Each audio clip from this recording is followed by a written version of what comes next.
हाँ अंकित, ये निकलेंगे कैसे? इधर खिसका लो, इधर खिसका लो, कोई बात नहीं।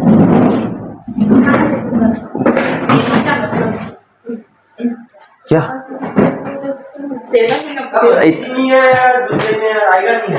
मनीष जी वो जो थोड़ा थोड़ा दूर कर ले, इतना चाहिए।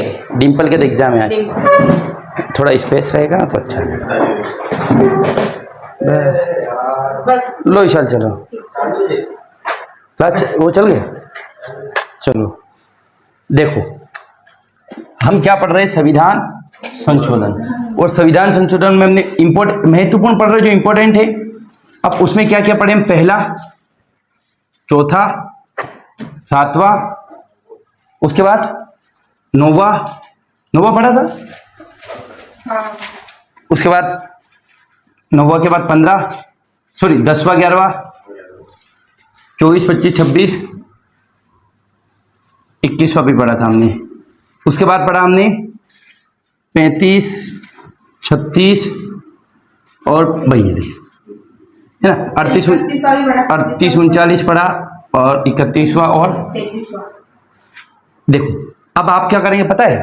अपनी कॉपी में से लिख लो, 1-2 नंबर लिख लो सब, और लिखो पहले में क्या है, पहला कब हुआ, दूसरे में क्या, दूसरा। ये रिवाइज करने का ये तरीका है। याद होगा एक बार ऐसे लिखा आपने, बोलो 38, रैंडम ने उठाओ, 38 में क्या है, 33 उठाओ, 33 में क्या है, आपके दिमाग पे जोड़ आएगा, फिर वाह यार याद हो जाएंगे। और जब आप इसको सारे याद हो जाएंगे, मुझे देख रहे आपको मजा आएगा कि बोले रे वाह। तो क्या करें? पहला, चौथा, सातवां, 9वां, 15, 10, 11, 12, 24, 25, 26, और सबसे इंपॉर्टेंट कौन सा था? लास्ट में पढ़ा हमने 42वां संशोधन। अगर आप इन सब में से एक याद करना है तो कौन सा रहेगा? 42वां संशोधन। पर एक याद नहीं, पूरे याद करना है आपको, है ना।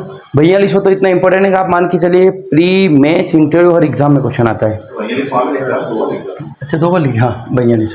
ठीक, तो आप अब हम क्या 42 में क्या क्या देखे थे कि लोकसभा कार्यकाल बढ़ाया, विधानसभा कार्यकाल बढ़ाया, राष्ट्रपति को मंत्रिमंडल की सलाह मानने के लिए बाध्य कर दिया गया। उसके बाद क्या करा था? बहुत सारी मौलिक कर्तव्य जोड़े गए। और क्या करा था आपका? इसे लघु संविधान कहा जाता है। माप तोल शिक्षा और इनको समवर्ती सूची में जोड़ा गया। मतलब बहुत ब्रॉड है ना। अब अगला लिखे हम 43वां संविधान संशोधन। कौन सा? 43rd अमेंडमेंट, 43वां संविधान संशोधन 1977। 43वां संविधान संशोधन 1977। 43वां संशोधन 1977 लिखेंगे आप इसमें। देखो हमने एक चीज देखी थी 42वें में कि आपका जो कोर्ट है, कोर्ट की रीट अधिकारिता। रीट अधिकारिता क्या होती है? आदेश जारी करने की जो कैपेसिटी थी, आदेश जारी करता ना 5 प्रकार की रीट जारी कर, उस रीट अधिकारिता को कम कर दिया था। अब इस 43वें संशोधन में क्या करा? लिखे न्यायिक समीक्षा तथा, लिखे आप न्यायिक समीक्षा तथा न्यायिक समीक्षा तथा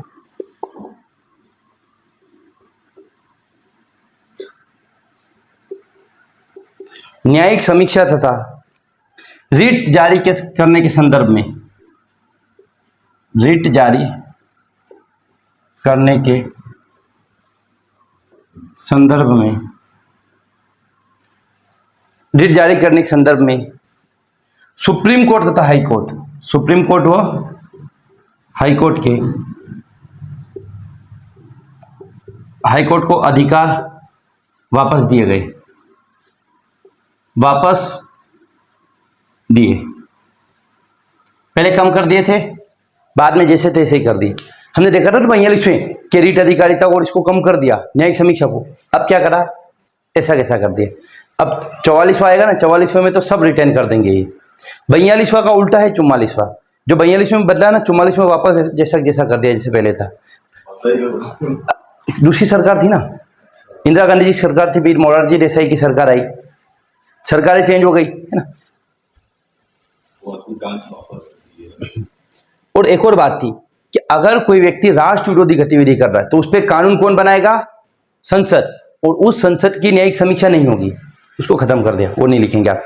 अब सबसे इंपॉर्टेंट लिखिए 44वां संशोधन 1900 78, 44वां संशोधन 1978। अब ये याद रखना है, देखो 42वां और 44वां आपको याद रखना है, 73 और 74 हम बताएंगे कौन कौन से याद रखना है। 44वां संशोधन 1978। देखो इंदिरा गांधी जी की सरकार थी 77 तक, है ना, 75 से 77 में उनकी सरकार गिर गई थी। 78 में बनती है मोरारजी देसाई की सरकार, और इन्होंने जो 42वें संशोधन में बदलाव हुए थे ना, उनको वापस रिटेन कर दिया। रिटेन का मतलब उन पहले जैसा कर दिया।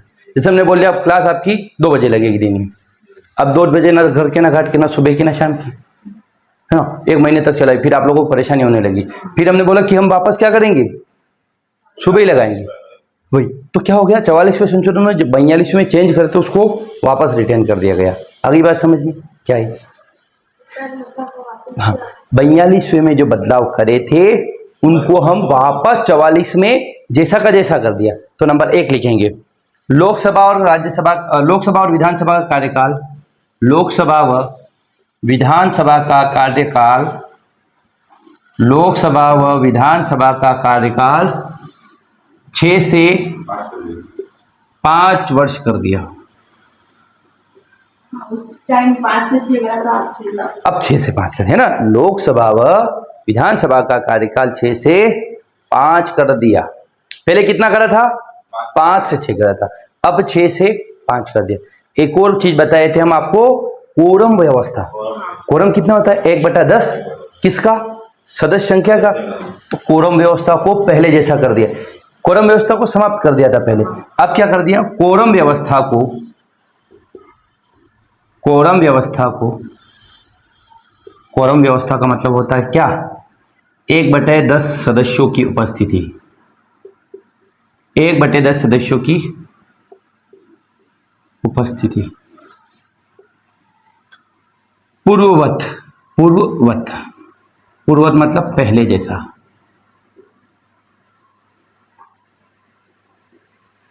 मतलब अगर किसी बैठक को मान्य करना है तो 1/10 लोग आएंगे तभी वो बैठक मान्य होगी, नहीं तो वो क्या होगी, नहीं होगी।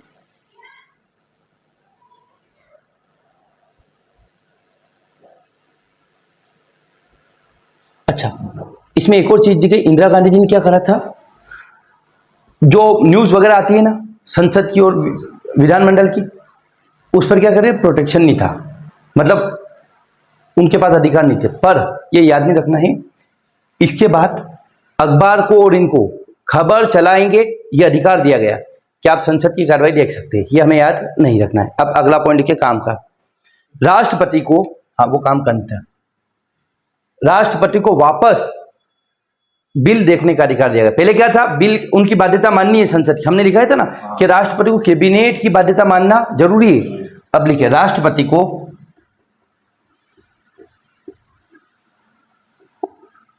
कैबिनेट की बाध्यता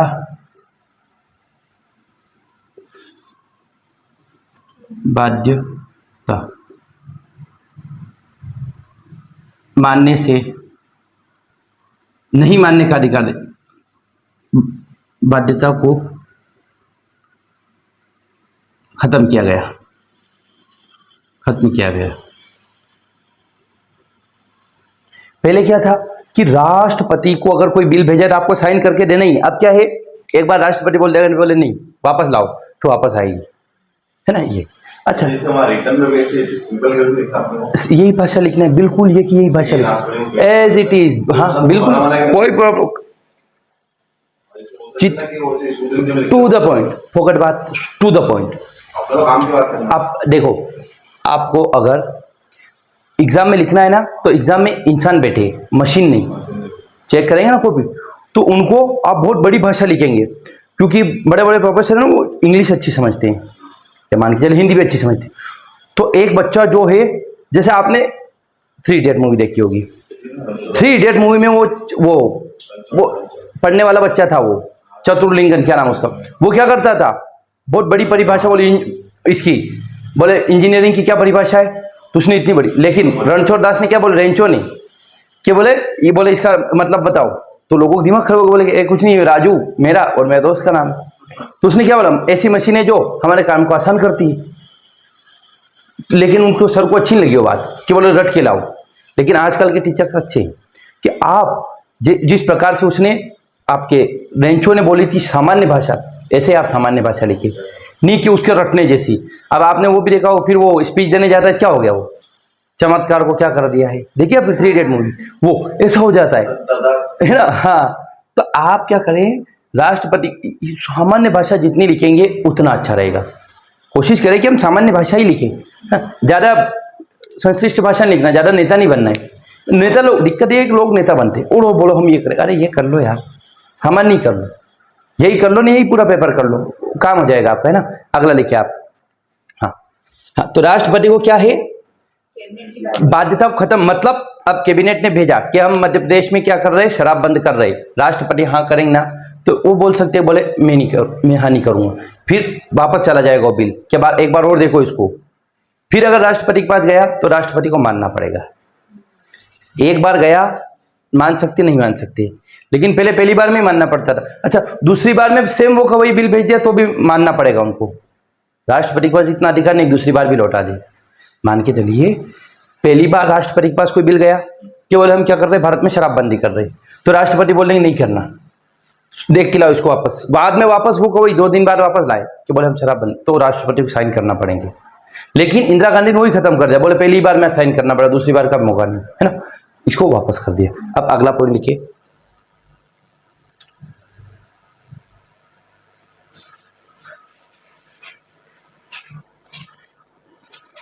अच्छा, एक पॉइंट क्या था, अगला लिखो, सर्वोच्च न्यायालय तथा उच्च न्यायालय। हाँ, हाई कोर्ट और सुप्रीम कोर्ट की शक्तियों को वापस पुराने जैसा कर दिया। हाई कोर्ट व सुप्रीम कोर्ट की शक्तियों को बहाल कर दिया गया।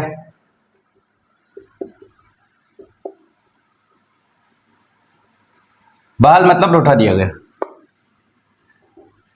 हाई कोर्ट और सुप्रीम कोर्ट की शक्तियों को बहाल कर दिया गया।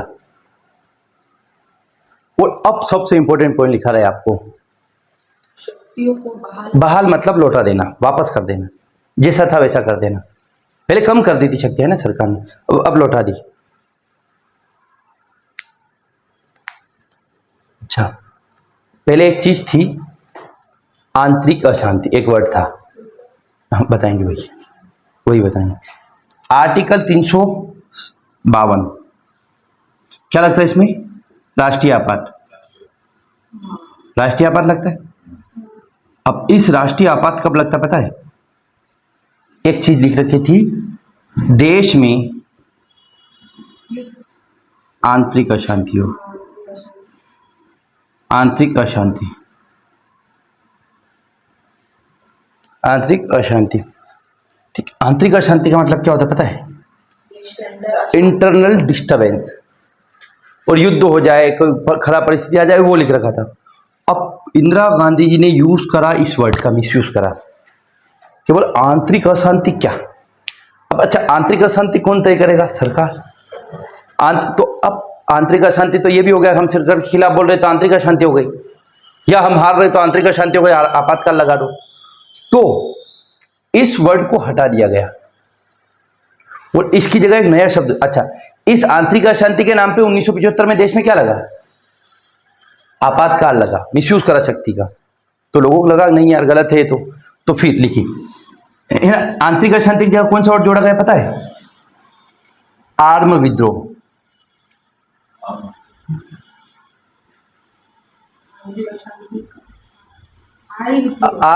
आर्म विद्रोह या सशस्त्र विद्रोह, क्या है, आर्म रिबेलियन या सशस्त्र विद्रोह। लिखिए आप, लिखिए आप, राष्ट्रीय आपात के संदर्भ में, ब्रैकेट राष्ट्रीय आपात, ब्रैकेट में लिखिए 352, अनुच्छेद 352, राष्ट्रीय आपात के संदर्भ में, ब्रैकेट में अनुच्छेद 352, राष्ट्रीय आपात के संदर्भ में, ब्रैकेट में लिखना अनुच्छेद 352, राष्ट्रीय आपात के संदर्भ में आंतरिक अशांति की जगह सशस्त्र विद्रोह शब्द जोड़ा गया। आपातकाल के दौरान अनुच्छेद 352 में राष्ट्रीय आपात की जगह सशस्त्र विद्रोह शब्द जोड़ा गया। The word replace in related to सशस्त्र विद्रोह की जगह सशस्त्र विद्रोह शब्द जोड़ा है, ये लिख रखा है यहाँ। आंतरिक अशांति की जगह सशस्त्र विद्रोह शब्द जोड़ा है ना। इंटरनल डिस्टर्बेंस को किससे रिप्लेस किया गया? आर्म रिबेलियन से।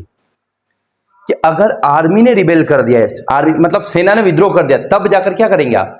आपातकाल लगाएंगे। तो इसके बाद देश में राष्ट्रीय आपात लगा ही नहीं है 75 के बाद। क्यों नहीं लगा है? क्योंकि मुश्किल हो गया। आर्मी रिबेलियन, भारत की आर्मी बहुत खतरनाक है, मतलब ऐसा कुछ काम नहीं करती जिससे क्या हो, उसका नाम खराब हो, है ना। तो ये हो गया आपका। अब ये क्वेश्चन हजारों बार आया हुआ है। क्या आया पता है? कि आंतरिक अशांति की जगह भारतीय संविधान में कौन सा शब्द जोड़ा गया? सशस्त्र विद्रोह या आर्म रिबेलियन। इतना ही याद रखना है। या अनुच्छेद 352 में कौन से शब्द को चेंज किया गया? आंतरिक अशांति। सीधा ये लाइन आएगी कि भारतीय संविधान में आंतरिक अशांति की जगह कौन सा नया शब्द जोड़ा गया, तो उसका नाम है सशस्त्र विद्रोह या आर्म रिबेलियन। ठीक। किस संशोधन में जोड़ा गया? 44वें संशोधन में। 44वें संशोधन में प्रधानमंत्री कौन थे पता है? मोरारजी देसाई, मोरारजी भाई देसाई।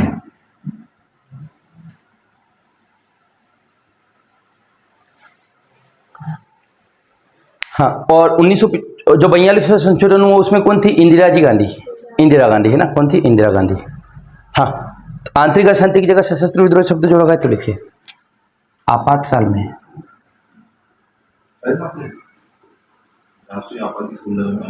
है ना, आंतरिक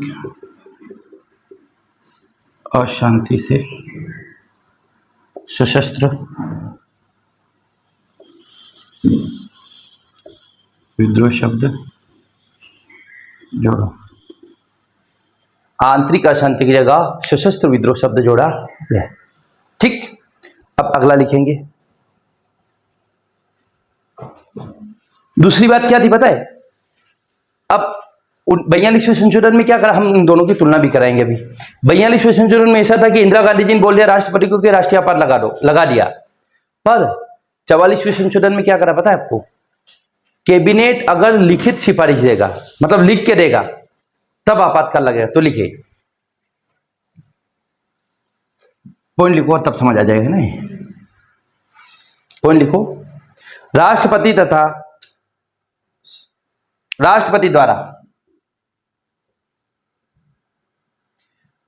द्वारा कैबिनेट की लिखित सिफारिश पर, लिखित का मतलब रिटर्न, कैबिनेट का मतलब क्या होता है? मंत्रिपरिषद, है ना। कैबिनेट मतलब जो मंत्रिपरिषद है, कैबिनेट की लिखित सिफारिश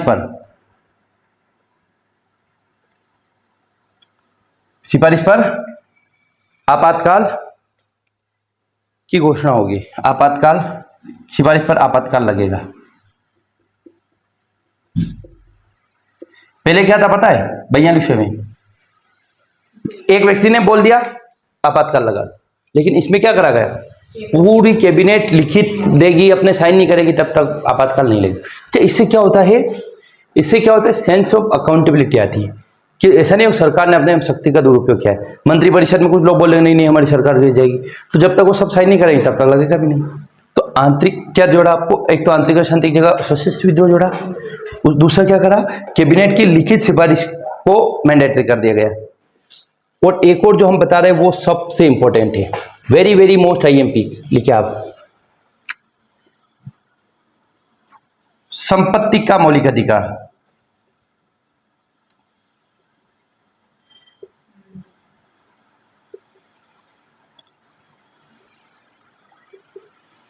समाप्त कर दिया गया।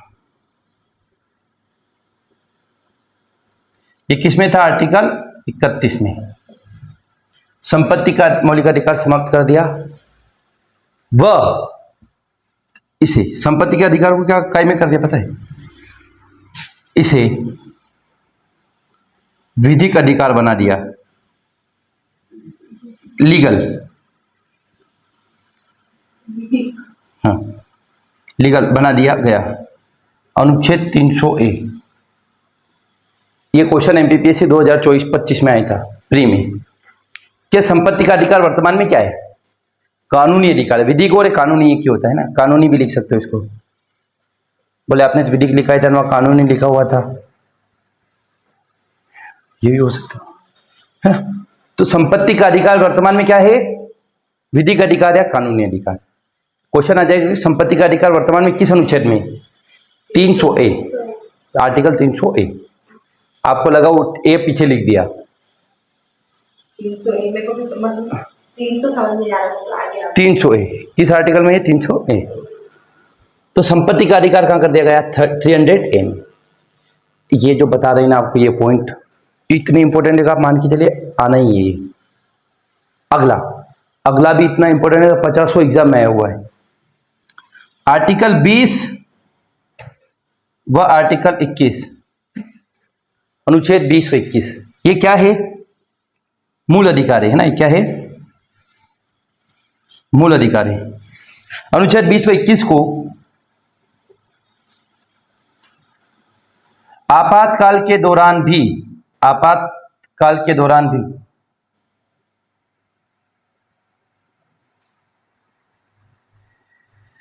निलंबित नहीं किया जाएगा। अनुच्छेद 20 व 21 को आपातकाल के दौरान भी निलंबित नहीं किया जाएगा। अब क्वेश्चन कैसे आएगा मैं बताऊंगा आपको, लिखेंगे आप। निलंबित मतलब सस्पेंड कर देना, खत्म कर देना। सस्पेंड मतलब रोक देना। एक होता, देखो नौकरी में जाते हैं ना, तो एक होता है सस्पेंड और एक होता है टर्मिनेट। निलंबन मतलब थोड़े समय के लिए नौकरी से निकाल दिया फिर ले आए, और टर्मिनेट मतलब हमेशा के लिए निकाल दिया। तो जब आपातकाल लगता है ना, कोरोना वायरस आया था, तो क्या आपको हम मौलिक अधिकार पढ़ेंगे, उसमें आपको घूमने की आज़ादी है देश में, बोलने की आज़ादी है, सभा व समिति बनाने की आज़ादी। जहाँ क्या बनाते लोग, गणेश चतुर्थी बना, गणेश मित्र मंडल, करणी सेना, पाटीदार सेना, परशुराम सेना। ये क्या है? आर्टिकल 19 के तहत संघ व समिति या एसोसिएशन और कमेटी बनाने का अधिकार है। लेकिन कोविड-19 में बना लो आप समिति, 4 लेटर रखे पुलिस वाले। क्यों? उस समय देश में आपातकाल था, पर सरकार ने लोगों का जीवन नहीं छीन लिया। सरकार ने लोगों को क्या किया? जूते चप्पल दिए, अनाज दिया, और बोलने का, वो आपका जीवन का अधिकार दिया, और किसी को पकड़ के जेल में डाल दिया। जेल में डाल दिया तो उसको कारण बताना होगा। तो क्वेश्चन आएगा, ऐसे अनुच्छेद जो आपातकाल के दौरान खत्म नहीं होते, अनुच्छेद 20 व 21, या निम्नलिखित में से कौन सा आर्टिकल है जो आपातकाल के दौरान भी लागू रहते? 20 व 21। आपातकाल के दौरान अनुच्छेद 20 व 21 लागू रहेंगे। किस संशोधन में जोड़ा गया? 44वें संशोधन में। अच्छा, इसका मतलब ये होता है कि हमारे मौलिक अधिकार आर्टिकल 12 से लेकर 35 तक, 12, 13, 14, 15, 16 ऐसे 35 तक अधिकार है, हमें अधिकार दिए गए कुछ। वो आपातकाल लग गया, मतलब इंदिरा गांधी 1975 में आपातकाल लगाया, सारे अधिकार खत्म। लोगों को ना तो घूमने का अधिकार है, जैसे भी आपको क्या अधिकार है पता है? क्या आपको कोई धर्म जाति लिंग के आधार पर, क्या आप लड़कियां हो तो आपको कोचिंग में आने से रोक दिया, ऐसा कर ले तो आप कोर्ट जा सकते हो, केस लगा सकते हो। निद्रा का अधिकार, आपकी मम्मी ने सुबह उठा दिया जल्दी कोचिंग के लिए, तो आप केस लगा सकते हो मम्मी के खिलाफ। बताएंगे आपको कोई आप चैटिंग कर रहे किससे और ऐसे झंक झंक के देख रहा है, प्राइवेसी का अधिकार, केस लगा सकते हो। बोले नहीं। हाँ, और उसके लिए आपके पास अच्छी जमीन होनी चाहिए। वकील कैसे अफोर्ड करोगे सुप्रीम कोर्ट का? पैसे कैसे आएंगे? जमीन बेचोगे तब। हाँ, 85 बीघा है तो 2-5 बीघा निकाल दो 1-2 करोड़ की, फिर आपके निद्रा बच जाएगी, मम्मी फिर नहीं उठाएंगे। सर मेरिट लिस्ट क्या होता है? मेरिट लिस्ट मतलब आप आए कि ना, आपके स्कूल के टॉपर कितने हैं, वो मेरिट लिस्ट हो गई। जो लोग पास होते हैं ना, उसमें से जो ऊपर रैंक वाले, वो merit list. First second third ऐसे मेरिट में आना मतलब टॉप लोगों में आना। 100 लड़कियां आई होगी, टेस्ट दिया, 100 में से किसी के 20 आए, किसी के 10 आए, किसी के 5 आए, तो मेरिट लिस्ट। 20 में से 20 आए, वो टॉपर, वो मेरिट में आ गया। 20 में से 0 आए, वो फिसड्डी।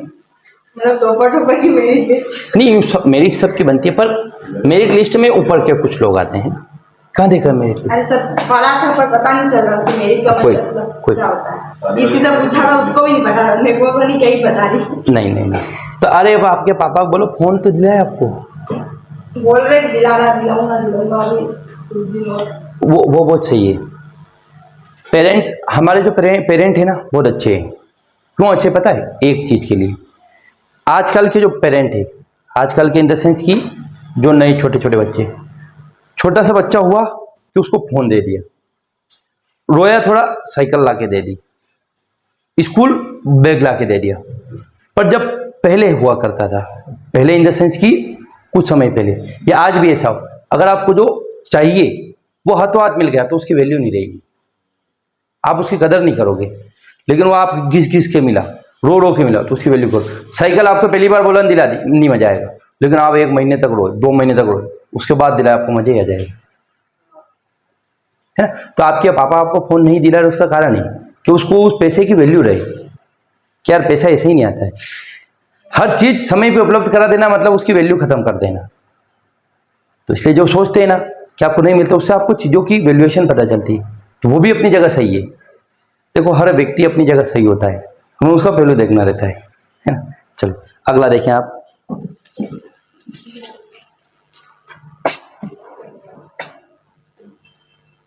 अच्छा, दूसरी बात क्या थी पता है, इंदिरा गांधी जी ने क्या करा था कि राष्ट्रपति, उपराष्ट्रपति, प्रधानमंत्री, इनके चुनाव से, लोकसभा और राज्यसभा, इनके चुनाव से संबंधित विवादों का निपटारा कौन करेगा?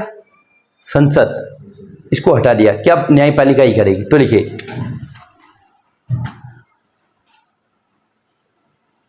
राष्ट्रपति, उपराष्ट्रपति, लोकसभा, राज्यसभा व प्रधानमंत्री के निर्वाचन का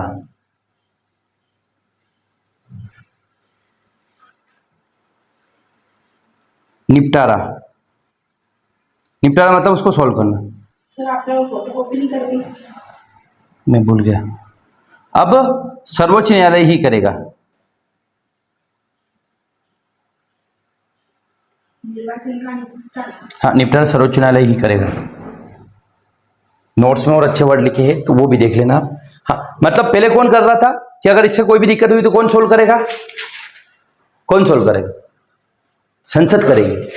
इनसे संबंधित कोई भी विवाद होगा संसद। लेकिन अब क्या बोल दिया? बोले नहीं, न्यायपालिका ही कर सकती। क्यों करा था? क्योंकि इंदिरा गांधी जी के खिलाफ क्या हो गया था, कोर्ट ने फैसला अगेन दे दिया था, तो उन्होंने क्या, नहीं, न्यायपालिका को देखने का अधिकार नहीं। यह हो चुका है आपका 44वां संशोधन, खत्म, टाटा बाय बाय। ठीक, अब 44वें संशोधन में क्या क्या हुआ एक बार और बता रहे थे। लोकसभा व विधानसभा का कार्यकाल 6 वर्ष से वापस कितना कर दिया? 5 वर्ष। वहीं पर 42वें में क्या करा था? 5 से 6 कर दिया था। दूसरा देखो, कोरम व्यवस्था को 1/10 सदस्यों की उपस्थिति होती है तो वो उसकी क्या कर दिया है? पहले जैसा कर दिया। देखो ये 44वां हो गया। इधर हम देखेंगे 42वां संशोधन।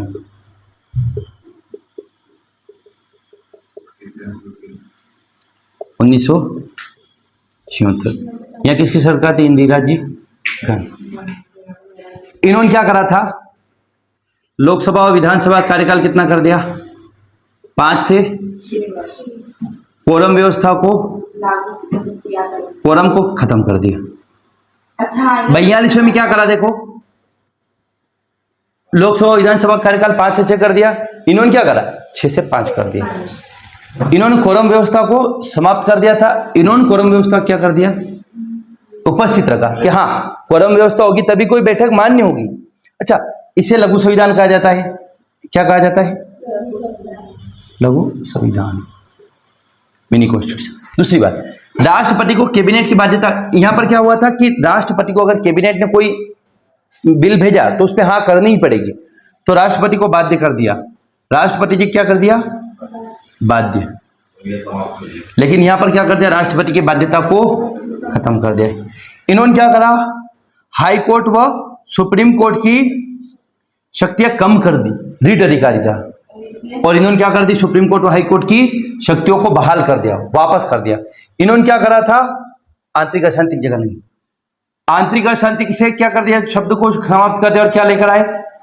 सशस्त्र विद्रोह। लेकिन इन्होंने यहां क्या करा? देखो, इन्होंने नहीं चेंज करा। इन्होंने क्या करा? फंडामेंटल ड्यूटी लेकर आए, मौलिक कर्तव्य लेकर आए, भाग 4A और आर्टिकल 51A। कितने मौलिक कर्तव्य थे? शुरू में 10 थे, वर्तमान में 11 है। किसकी सिफारिश पर बने? स्वर्ण सिंह समिति की सिफारिश पर। और स्वर्ण सिंह समिति ने कितने से रिकमेंड करते? 8। सरकार ने कितने रखे? 10। मौलिक कर्तव्य, मौलिक अधिकार और राज्य के नीति निदेशक तत्व। इन्होंने क्या करा? आपातकाल में आंतरिक अशांति की जगह सशस्त्र विद्रोह शब्द जोड़ा गया। और इधर क्या है? अगर किसी एक व्यक्ति ने बोल दिया, प्रधानमंत्री ने बोल दिया ना, तो आपातकाल लग जाएगा। लिखित में नहीं देना पड़ता था, लेकिन यहां क्या करा कि लिखित सिफारिश, कैबिनेट की लिखित सिफारिश होगी तभी क्या होगा, आपातकाल लगेगा। ठीक, और यहां पर क्या कुछ जोड़ा, मौलिक कर्तव्य जोड़े, तो यहां पर संपत्ति के अधिकार या एक मौलिक अधिकार को हटा दिया गया। यहां पर क्या कर दिया गया, मौलिक अधिकार को, फंडामेंटल राइट को हटाया। किस मौलिक अधिकार को हटाया, संपत्ति के अधिकार को, मौलिक अधिकार को, सॉरी इधर मौलिक अधिकार को हटा दिया, मौलिक अधिकार को हटा दिया। इधर क्या करा पता है, मौलिक कर्तव्य जोड़ा था, एक और चीज करी थी यार इधर, चलो बताएंगे। हाँ, मौलिक अधिकार को खत्म करके उससे क्या बना दिया गया, विधिक अधिकार। अगला देखें आप, और अनुच्छेद 20 और 21 आपातकाल के दौरान भी निलंबित नहीं होंगे। यहां ऐसा प्रावधान था कि हर आर्टिकल निलंबित हो जाएगा, हर आर्टिकल मतलब एक भी आर्टिकल ऐसा नहीं जो निलंबित नहीं होगा। उसके बाद क्या जोड़ा गया, राष्ट्रपति और, अच्छा ये चुनाव का निर्णय करने का अधिकार किसे दिया गया, चुनाव का निर्णय का अधिकार किसे दिया गया, संसद को।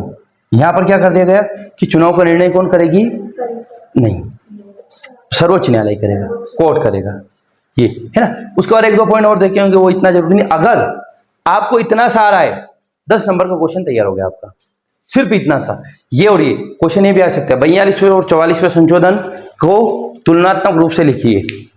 क्या करें, चलो एक क्वेश्चन लिख लो, 42वें संशोधन व 44वें संशोधन से आप क्या समझते हैं, 10 नंबर में। 42वें संशोधन व 44वें संशोधन से आप क्या समझते हैं, what do you mean by 42nd and 44th amendment. 42वें 44वें संशोधन से आप क्या समझते हैं,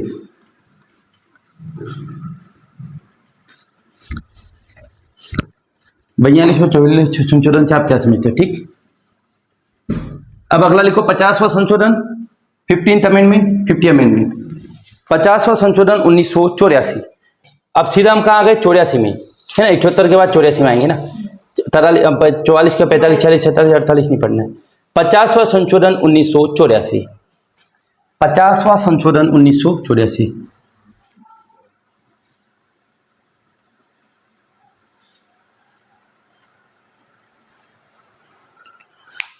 लिखिए आप, आपने एक नाम सुना आईबी,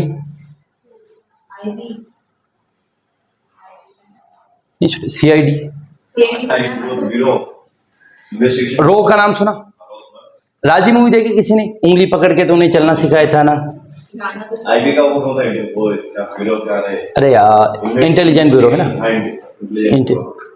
अरे राजी मूवी नहीं देखी, आप देखना, राजी राजी राजी RSSZI, आलिया भट्ट की मुझे घर जाना है, अच्छा वो, और उसमें ये उंगली पकड़ के तो उन्हें चलना सिखाया था ना, दिल्ली जूझे पार करा दे, दिलबरो, वो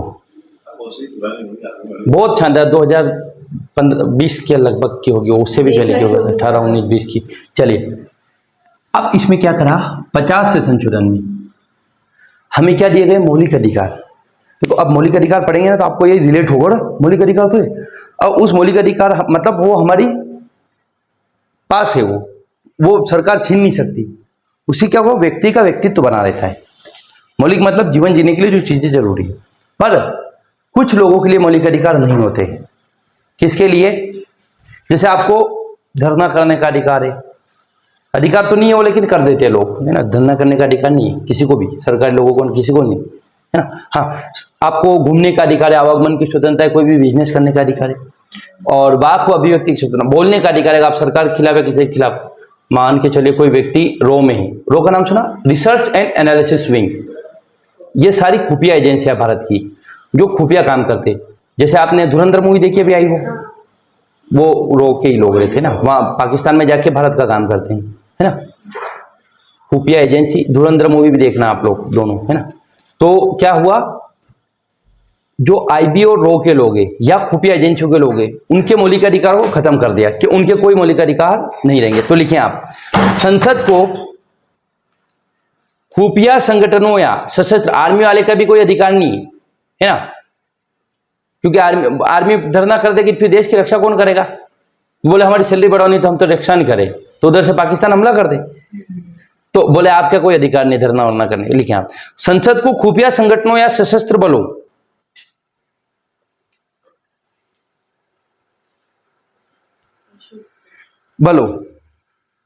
के व्यक्तियों के मौलिक अधिकारों पर प्रतिबंध करने की शक्ति दी गई। संसद क्या कर सकती है? खुफिया जो एजेंसी के लोग हैं ना, खुफिया एजेंसी के लोग, उनके मौलिक अधिकार खत्म कर सकती है। संसद को क्या अधिकार दिया गया कि खुफिया एजेंसी में कौन आता पता है? IB, intelligent bureau, row, NIA, national investigation agency, row, research and analysis wing, IB, intelligent bureau, है ना। ये सब क्या रहते हैं? दूसरे देश में रहते हैं, उस देश का बन के, और लेकिन वो भारत को खबर देते कि यहाँ पर ये प्लान चल रहा है। वो हाँ जीनियस मूवी रहती है ना। तो ऐसे जो बहुत सारी मूवियाँ यार, वो राजी देखना, वो पाकिस्तान में आर्मी वाले घर शादी कर लेते, वहां से भारत सरकार को खबर देती। धुरंधर में ऐसा होता है कि वो लोग खबर देते कि क्या प्लान बना रहे, क्या नहीं कर रहे सब, है ये। तो इन लोगों के मौलिक अधिकार को खत्म कर दिया गया। मतलब खत्म कर सकती कौन? संसद। आर्टिकल 33, 34, 35 में लिखा गया है वो, हम बताएंगे आगे, मौलिक अधिकार पढ़ाएंगे ना तब बताएंगे। अब लिखेंगे आप, ये बस हो गया खत्म। अच्छा, अब ज्यादा बड़े थोड़ी है, छोटे छोटे ही। अब लिखिए 52वां संशोधन 1985। 52वां संशोधन, ठीक है सर, मिलते हैं। ओके। खाने के लिए आना यार कुछ विशाल, और दूध भी ले आना। 52वां संशोधन 1985, 52nd अमेंडमेंट 1985। 52वां संशोधन 1985। एकमात्र चीज जोड़ी गई, दल बदल संबंधी व्यवस्था। पहले क्या करते थे लोग? बीजेपी से चुनाव जीते, कांग्रेस में चले गए, कांग्रेस में अगर पद नहीं मिला फिर बीजेपी में आ गए। मतलब एक व्यक्ति ऐसा था हरियाणा में जो 4-5 बार, एक दिन में 4-5 बार पार्टी बदल ली। फिर सरकार ने कानून बनाया कि आप अकेले व्यक्ति अगर दल बदल रहे तो आपकी चुनाव की सदस्यता खत्म हो जाएगी। आपने लोकसभा चुनाव जीता बीजेपी से और कांग्रेस में चले गए, आपको वापस चुनाव लड़ना पड़ेगा, सदस्य नहीं। हाँ, लेकिन आप अपने साथ एक स्पेसिफिक लोगों को लेकर जा रहे हैं। कितने? कुछ लोग को लेके जा रहे हैं, 15-20 लोगों को, या ऐसे 1/3 लोगों को लेके जा रहे हैं, तो आपकी सदस्यता खत्म नहीं होगी। पूरे झुंड को लेके जा रहे तो आप सदस्य बने रहेंगे, लेकिन आप अकेले जा रहे सदस्यता खत्म हो जाए। लिखिए आप, दल बदल की व्यवस्था की गई। बस ऐसा लिख लो, दल बदल की व्यवस्था की गई। दल बदल की व्यवस्था की गई।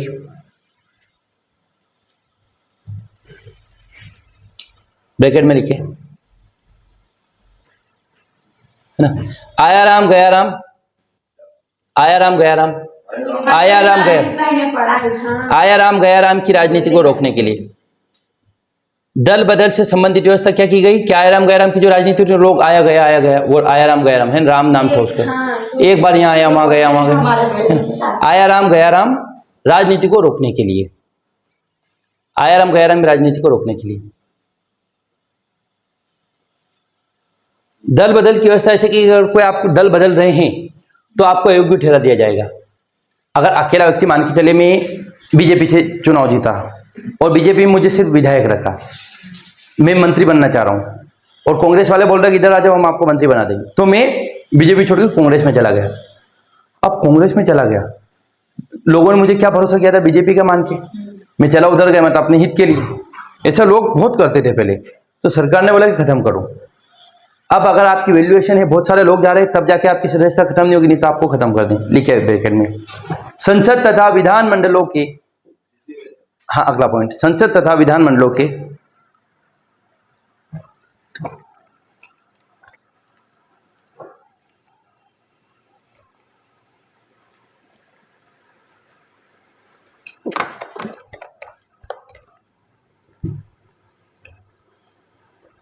सदस्यों को दल बदल के आधार पर, संसद तथा विधानमंडल के सदस्यों को दल बदल के आधार पर अयोग्य ठहराने की व्यवस्था की गई।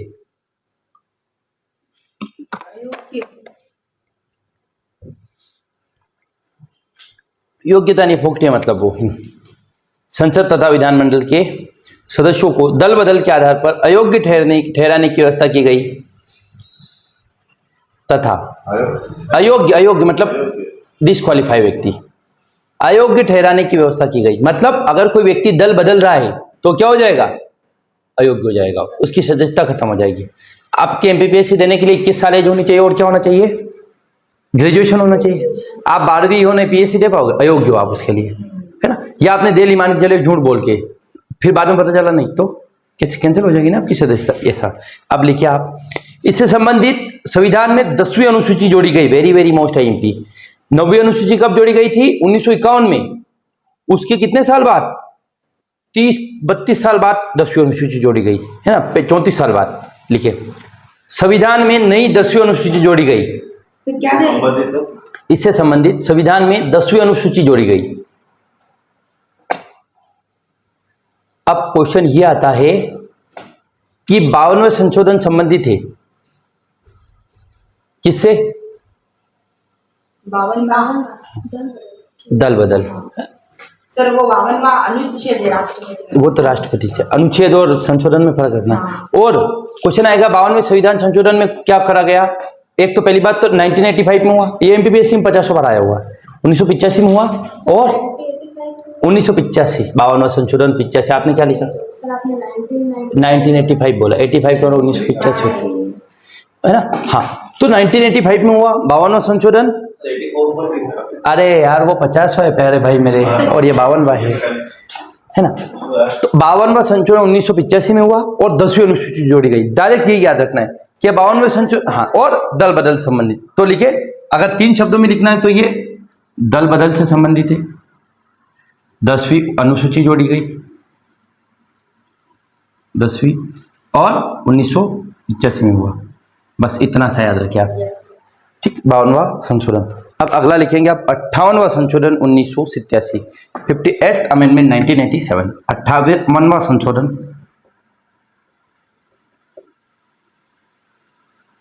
1900, ये भी 87 सॉरी 1987। अब क्या हो पता है,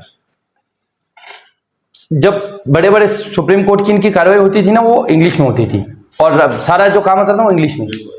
पर बाद में क्या करा, लिखिए आप, राष्ट्रपति को संविधान का प्राधिकृत हिंदी पाठ, मतलब संविधान मूल रूप से किसमें लिखा गया, इंग्लिश में, लेकिन फिर इसमें बदलाव ये किया गया, आप हिंदी में बताओ कि हिंदी में भी ऑथराइज, मतलब ऐसा नहीं कि फूकटिया, रियल वाला। तो लिखिए आप, राष्ट्रपति को संविधान का प्राधिकृत, प्राधिकृत मतलब ऑथराइज, जो वैल्यूबल है ना, प्राधिकार मतलब जिसके पास उसकी है मान्यता। राष्ट्रपति को संविधान का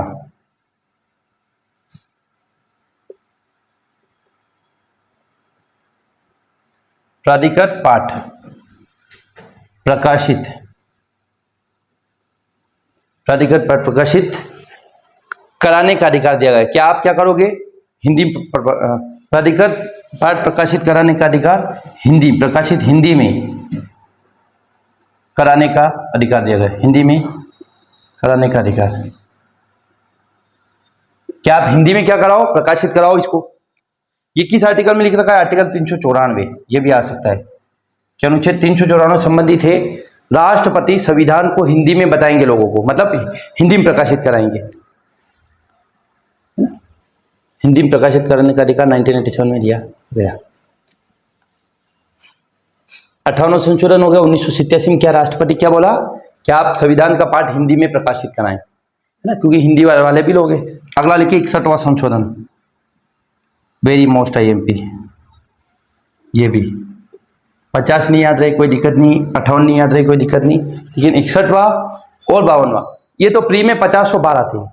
लिखिए आप 61वां संशोधन। हमारे पास वोटिंग एज कितनी थी पता है, पहले लोग 21 साल के लोग वोट दे सकते थे, अब कितने दे सकते, 18 के। तो लिखिए आप, लोकसभा तथा विधानसभाओं के चुनाव में 61वां संशोधन 1990, मतदान की आयु, ऐसा लिखो आप, तो मतदान की आयु 21 से घटाकर 18 कर दी गई। The voting age lowering from 21 to 18, voting age को लोअर किया गया कितना, 21 से 18। पहले कितनी थी, 21 साल वाले लोग चुनाव में भाग ले सकते थे, लेकिन आप क्या कर सकते हैं, 18 साल वाले भी लोग चुनाव में भाग ले सकते हैं। वोटिंग एज को लोअर कर दिया गया, कम कर दिया गया, है ना। तो मतदान की आयु 21 से 18 कर दी। इतनी बार आया हुआ है ना ये क्वेश्चन कि 61वें संशोधन में क्या है, कब हुआ, वोटिंग एज कब घटाई गई। तो किसकी सरकार थी इस समय, राजीव गांधी, है ना, इंदिरा गांधी जी के बेटे राजीव गांधी। ये वेरी मोस्ट आईएमपी 61वां संशोधन इतना इंपॉर्टेंट है कि आप मान के चलिए क्वेश्चन आना ही है, प्री मेन हर एग्जाम में आता है यहाँ से, है ना। अगला लिखिए 65वां संशोधन, ये भी बहुत इंपॉर्टेंट है, 50 बार आया हुआ है। ये जो आप बता रहे ना बहुत इंपॉर्टेंट आर्टिकल आने वाले, ये सब संशोधन आने वाले। 65वां संशोधन 1990, 65th अमेंडमेंट 1990। SC ST के लिए, SC ST एक राष्ट्रीय आयोग की व्यवस्था की गई। कुल मिला के ST SC आयोग की बात की गई, खत्म बात। ST SC के लिए राष्ट्रीय आयोग की बात की गई। क्या होगा, SC और ST के लिए या इनके अधिकारों का ध्यान रखने के लिए आयोग होगा, जिसका नाम रहेगा SC और ST कमीशन। बाद में अलग अलग कर देंगे, SC के लिए अलग हो जाएगा, ST के लिए अलग हो जाएगा। हाँ अभी अलग है ना, बाद में अलग होगा, मतलब ये 2003-4 में होगा। SC व ST के संरक्षण के लिए एक आयोग की बात की गई, बहुत सदस्य मतलब 2-4 लोगों का आयोग होगा, है ना, बाद में अलग कर दिया। अब ये इतना इंपॉर्टेंट है ना, एक बार क्वेश्चन आया था SC आयोग कब बनाया गया, लोगों को 1965 ये लगा देते, है ना, क्या लगा देते हैं 90। SC और ST के लिए एक मर्ज आयोग की बात कब कही गई, 65वें संशोधन 1990 में, लेकिन बाद में इनको अलग कर दिया गया। ये हो गया आपका SC के अधिकारों की रक्षा करना, मान के चलिए एट्रोसिटी एक्ट को लागू करवाना, या SC के लिए रिसर्च करना कि SC के लोग कहाँ पीछे रह रहे हैं, ST के लिए रिसर्च करना कहाँ पीछे रह रहे हैं, इनका विकास क्यों नहीं हो पा रहा है ना, उसके लिए रिसर्च करना, और अगर उनको कोई समस्या है तो उनकी सुनवाई करना। ये सब कहाँ होता है, इस आयोग में होता है। ये पढ़ाएंगे, ये आयोग सब पढ़ाएंगे आपको कि इसके अध्यक्ष कौन होता है, क्या। रोक दो इसको थोड़ी देर।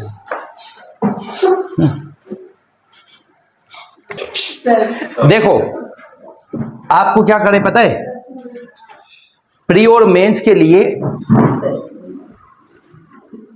हमने मान के चला कौन सा टॉपिक पढ़ रहे हैं हम, संविधान संशोधन पढ़ रहे।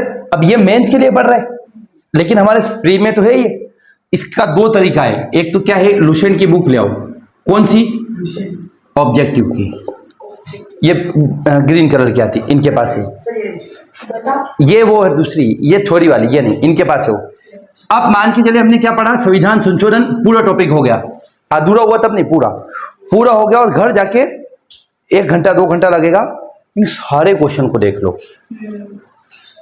क्या है, मान के चले मैंने कोई संशोधन नहीं पढ़ाया, है ना, जैसे कि हमने कौन सा संशोधन नहीं पढ़ा, 49वां नहीं पढ़ा, लेकिन क्वेश्चन आ गया 49वां, तो आप पढ़ लो, याद रहेगा। और 49 का ये हो गया प्री का। क्या करेंगे आप, लुसेंट के ऑब्जेक्टिव की बुक लाएंगे। दूसरा क्या करेंगे पता आपको, मेंस के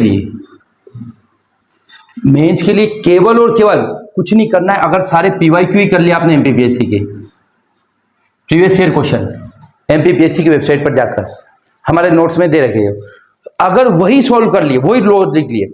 संविधान संशोधन में हमने लिखा है था ना कि 10वें संशोधन में क्या हुआ, 42वें संशोधन में क्या हुआ, अगर यही लिख लिया आपने, आप मान के चलिए आप पास होने के प्रबल दावेदार हैं। सब चीजें सही रही तो आपकी राइटिंग अच्छी रही, आपने सब लिख दिया तो चीजें हो जाएगी। ये करना है प्री और मेंस के लिए बस, है ना। और ये लगातार ये 1-2 साल तक, अगर 1 साल तक ये अपना लिया आपने, जैसे आपने क्या पढ़ा, पॉलिटी में संविधान संशोधन पढ़ा, जियोग्राफी में सर पढ़ा रहे आपको अक्षांश व देशांतर रेखा है, तो लिख रखा है भारत का अक्षांश व देशांतरी विस्तार, उसका टॉपिक लिखे, टोटल भारत में कितनी अक्षांश रेखा है, कितनी देशांतर रेखाएं है, भारत की राजधानी किस रेखा पे है, क्या है, भारत की मानक समय रेखा कौन सी है, IST क्या होता है। अब ये जब पता चल गया आपको, सारे क्वेश्चन लगा लिए, दूसरा क्या करना है, ज्ञान ले लिया हमने, अब उस ज्ञान को कैसे लागू करना वो इस किताब से ले लिया, क्योंकि एट द एंड आपको देना तो एग्जाम है ना, कि ज्ञानी बन जाना, बाबा जी तो बनना है। तो उसके लिए क्या करे, जो बताया ये करे। फिर आप देखिए 6 महीने इस तैयारी करोगे, आप में जो कॉन्फिडेंट लेवल रहेगा, आपको मजा आ जाएगा, फिर वाह यार मुझे ये भी आता है, मुझे ये भी आता है, मुझे ये भी आता है, ऐसा। ठीक, अब लिखेंगे नहीं, 10 यूनिट होती है इस किताब में, केवल 4 सब्जेक्ट है ना। हाँ, बाकी हम बताते रहेंगे आपको धीरे धीरे। जैसे कि मैं बता, अटेम्प्ट तो आया, पहला अटेम्प्ट 2000 आपका पहला अटेम्प्ट अगला ही है 27 में। हम जब प्री की क्लास प्री आएगी ना, उससे पहले हम प्री की क्लास चलाएंगे, है ना। फिर बता देंगे। प्री की निपटा देंगे, मतलब 2-3 महीने में हो जाएगी प्री यार। ऐसा हाँ देखो, अब आपकी हम जो मेंस के लिए पढ़ा रहे, एक तो जियोग्राफी पूरी हो जाएगी, हाँ पॉलिटिक्स अलग से नहीं पढ़ना पड़ेगा। पॉलिटी पूरी हो जाएगी, फ्री आएगी तब तक, है ना। इतिहास पूरा हो जाएगा, सोशोलॉजी नहीं आती, और इकोनॉमिक्स हो जाएगी। अलग से क्या पढ़ना पड़ेगा आप तो, एक तो एमपी जीके। एमपी जीके में क्या आता है पता है, एमपी की हिस्ट्री, एमपी की पॉलिटी, एमपी का इकोनॉमी और एमपी का आर्ट एंड कल्चर। ये सर पढ़ा देंगे आपको ना, बहुत अच्छा पढ़ाएंगे। पॉलिटी में पढ़ाऊंगा, बाकी सर पढ़ाएंगे। दूसरी बात क्या आती है पता है, ज्योग्राफी भी ज्योग्राफी में जाएगी ना। हाँ ज्योग्राफी में यूनिट है, आप अगली यूनिट पढ़ेंगे। आईसीटी हम पढ़ेंगे, आईसीटी इंफॉर्मेशन एंड कंप्यूटर। अच्छा अरे तो एक और आता है आपका ट्राइबल्स, ट्राइब्स, जनजातियां। क्या भील जनजाति कहाँ रहती है, भील जनजातियों में गोल गधेड़ो क्या है, गुलालिया क्या है, ये सब। क्या आपका ये मेला पड़ता है ना, कौन सा मेला, भगोरिया हाट लगता है। क्या रतलाम में कौन सी जनजाति पाई जाती है, या मध्य प्रदेश में सर्वाधिक किस भाग में जनजातियां पाई जाती हैं, है ना। ये सब चीजें तो ये देखेंगे हम, ट्राइब्स। और 2 चीजें अलग से पढ़ना, और एक करंट अफेयर। हमें केवल इन 3 चीजों को पढ़ना है। करंट क्या होता है? समसामयिक घटना, बोले हाल ही में आईपीएल हुआ, किस टीम ने जीता, तो वर्तमान में क्या चल या रहा है? भारतीय टीम। अभी क्वेश्चन आ गया था कि T20 विश्व कप, महिला T20 विश्व कप कहाँ होगा। करंट कितना है पुराना होगा? जनरली 1 साल का पढ़ते, लेकिन कभी कभी आज इस पीएससी में 2018 पूछ लिया, तो करंट में वो कोई वो नहीं है फिक्स, 1 साल का पढ़ते हैं जनरली। जैसे मोदी जी ने अभी किस देश की यात्रा करी, या इटली के प्रधानमंत्री कौन है, जॉर्जिया मेलोनी, वो है ना। वो क्वेश्चन यूजीसी नेट में आ गया ऐसा कि इटली के प्रधानमंत्री का नाम बताओ, या इटली के प्रधानमंत्री जॉर्जिया मेलोनी, उनकी पार्टी का नाम बताओ। करंट को ये करंट अफेयर है जो न्यूज में चल, नहीं वो पढ़ाएंगे, नहीं पढ़ाऊंगा आपको, है ना।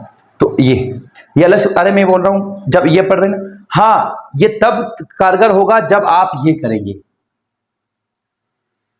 नहीं तो सारी चीजें धरी की धरी रह जाएगी। हमने कितने ही लोगों को कोर्स करा दिया, कितने ही दे दिए, कोई पास नहीं हुए, क्योंकि मानते ही नहीं। क्योंकि टीचर आपको सिर्फ बता सकता है, आप कुछ भी करेंगे ना, शिक्षक का काम आपको बताना है, आपको सही गाइडेंस देना है। शिक्षक वो नहीं करेगा। आप बोल लो सर ही पढ़, अरे यार हम तो हमारे लिए पढ़ लेंगे, हम पढ़ लेंगे, हम पास होंगे, आप थोड़ी होंगे। तो हमारा काम क्या, आपको डायरेक्शन देना, सही चीजें बता देना। फिर अभी क्या हुआ, आप बच्चों में देखना कितना ये रहता है। एक बच्चा है,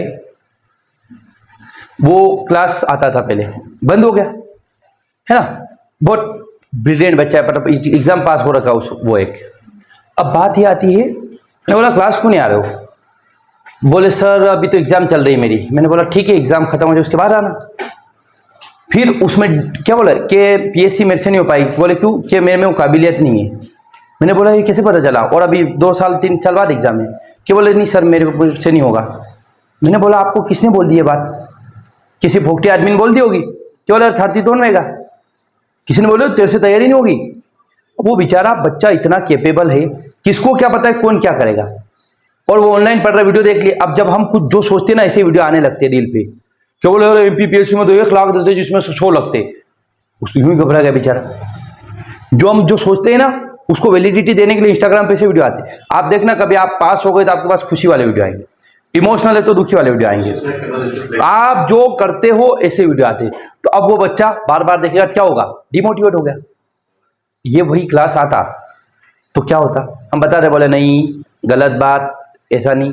किसको बताए, मुझे बोला था लोगों ने, चलो बोला कहीं नौकरियां लगी नहीं, कहीं पीएससी की तैयारी थोड़ी मत करो। मैंने बोला भैंसा चलाऊंगा गाँव में जाएंगे, पर करूंगा पीएससी की तैयारी। वो जज्बा, वो कॉन्फिडेंट आप में होना चाहिए। लेकिन लोग डरा देते, लोगों का तो काम टांग पकड़ के खींचना है ना। मेरा एक सिद्धांत है, लोग और बोले वो समाज क्या कहेगा, 4 लोग। समाज का आपके ऊपर इतना दबाव होना चाहिए कि आप कुछ गलत काम ना करें, इतना नहीं कि आपका जीवन ही खत्म कर दो, आपकी सहजता ही खत्म कर दो। और बोले वो बाहर में जाए, वो कमरे किराए दे रहे क्या, आपका आटा दे रहे क्या आपको, वो कौन होते हैं वो।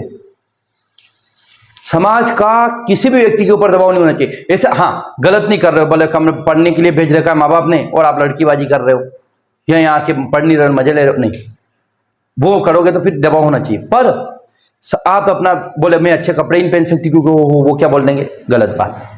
बोलो मैं रेस्टोरेंट खाने चले जाऊंगे, वो क्या बोल देंगे, वो भाड़ में जाए, वो कौन होते।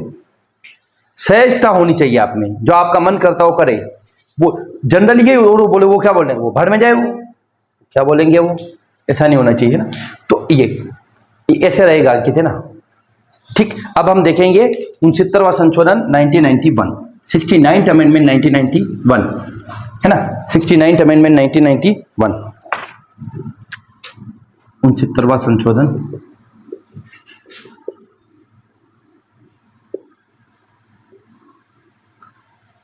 लिखिए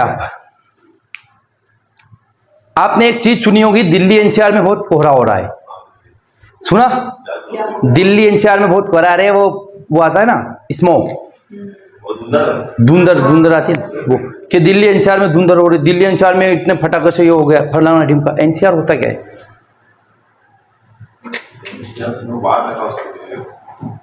नेशनल कैपिटल रीजन, मतलब जो राजधानी का क्षेत्र है, जहां पर आपका संसद है, जहां पर सुप्रीम कोर्ट है, जहां पर सारे प्रशासनिक काम, जिस सारे एम्बेसीज है, उसको बोला जाता है एनसीआर।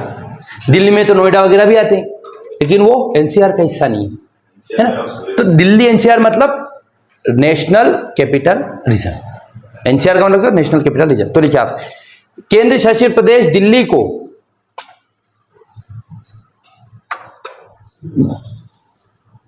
विशेष दर्जा देते हुए राष्ट्रीय राजधानी क्षेत्र, ब्रैकेट में लेके एनसीआर, केंद्र शासित प्रदेश को, दिल्ली को एनसीआर, दिल्ली को विशेष दर्जा देते हुए राष्ट्रीय राजधानी क्षेत्र बनाया गया। दिल्ली को राष्ट्रीय राजधानी क्षेत्र बनाया गया। विशेष दर्जा क्या मतलब? विशेष दर्जा देते हुए राष्ट्रीय राजधानी क्षेत्र बनाया गया। विशेष दर्जा देते हुए राष्ट्रीय राजधानी क्षेत्र बनाया गया। केंद्र शासित प्रदेश दिल्ली को, केंद्र शासित प्रदेश दिल्ली को, केंद्र शासित प्रदेश दिल्ली को विशेष दर्जा देते हुए राष्ट्रीय राजधानी क्षेत्र बनाया गया। केंद्र शासित प्रदेश दिल्ली क्या करा, विशेष दर्जा देते हुए क्या बनाया, राष्ट्रीय राजधानी क्षेत्र बनाया गया। ठीक, और लिखिए दूसरा पॉइंट क्या लिखिए, दिल्ली में विधानसभा की व्यवस्था की गई। दिल्ली में विधानसभा की व्यवस्था की गई।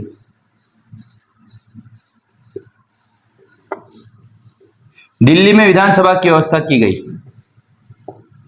70 सदस्य। केंद्र शासित प्रदेश दिल्ली को राष्ट्रीय राजधानी क्षेत्र घोषित किया गया, जिसमें 70 सदस्य है और मंत्री कितने हो सकते हैं, 7, 10%। जनरली मंत्री कितने रहते हैं, 15%, लेकिन दिल्ली में 10% की भी बात है ना।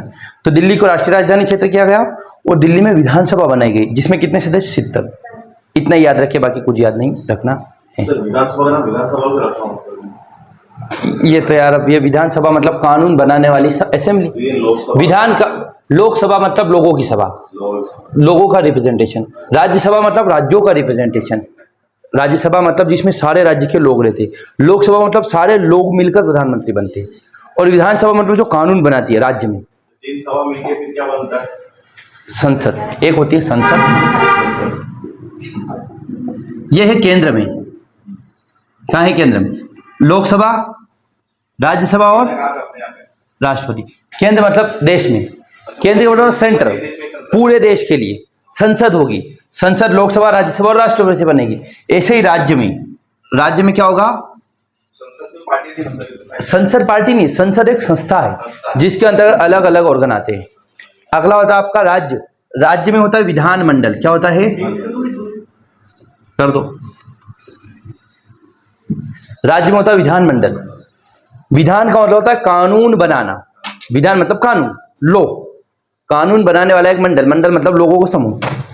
यहां क्या होती है, संसद। और विधानमंडल का निर्माण होता है विधानसभा, विधान परिषद और राज्यपाल। विधान परिषद मतलब जैसे यहाँ राज्यसभा है ना, ऐसे विधान परिषद तो है। ये और राज्य में होते हैं जैसे अपने एमपी देखो, हाँ नहीं, विधानसभा हर राज्य में है और विधान परिषद भारत के केवल 6 राज्यों में है। ये बताएंगे आपको आगे सब, है ना, ये रहता है। अब अगला हम देखेंगे विधानमंडल है वो भी हाँ, विधानमंडल जैसे केंद्र में संसद है, ऐसे विधानमंडल यहाँ राज्य में। विधानमंडल के 3 अंग है।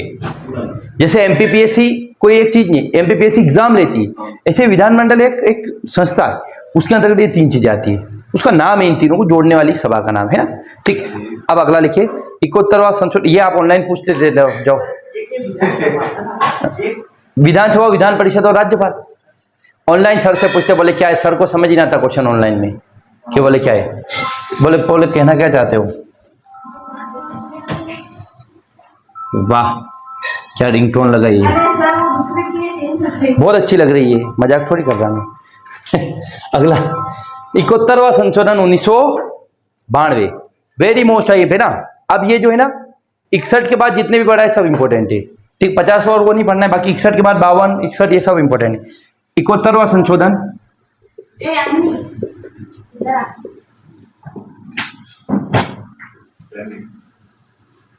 लिखिए इसमें। देखो, हमने एक संशोधन पढ़ा था 21वें में क्या करा था, बताओ 21वें संशोधन में क्या करा था। 1970 के आसपास, 71 में हुआ था, 71-72 में। इसमें हुआ था, सिंधी को 8वीं अनुसूची में जोड़ा गया, सिंधी भाषा को। तो पहले कितनी थी, 14, अब कितनी हो गई, 15 हो गई थी। अब इसमें 71वें संशोधन में 3 भाषा को जोड़ा गया। नमक, किसको जोड़ा गया, नमक। नेपाली, मणिपुरी और कोंकणी,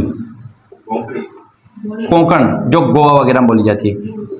नेपाली, मणिपुरी और कोंकणी। कोंकण तट का नाम सुना होगा, सर ने बताया होगा ना आपको, कोंकण तट है ना। नेपाली, मणिपुरी और कोंकणी लिखिए आप। नेपाली, मणिपुरी और कोंकणी को 8वीं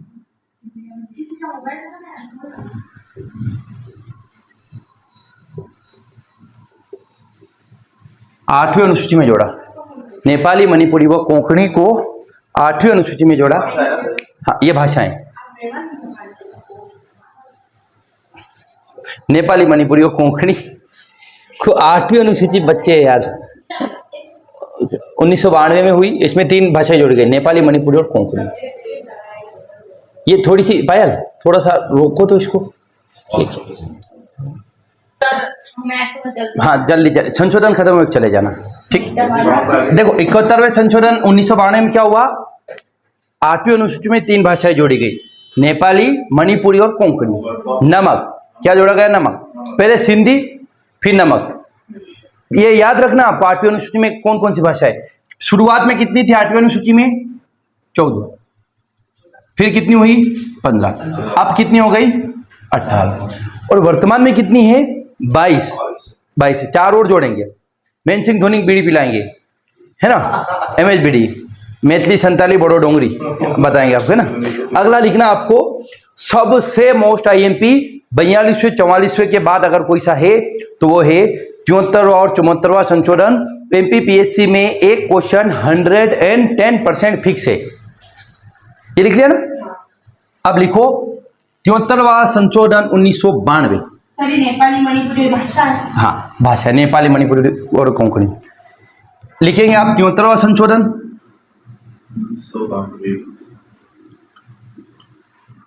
और 74वां संशोधन। हाँ, 73 के बाद 74वां, दोनों एक साथ लिख लेंगे ना, दोनों एक साथ लिखेंगे, ये दोनों इंटीग्रेटेड है मतलब।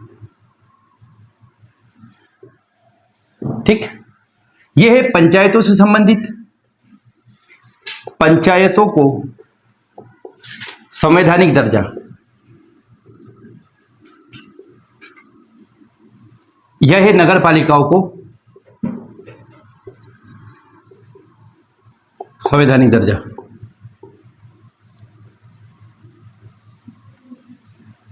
यह है रूरल के लिए,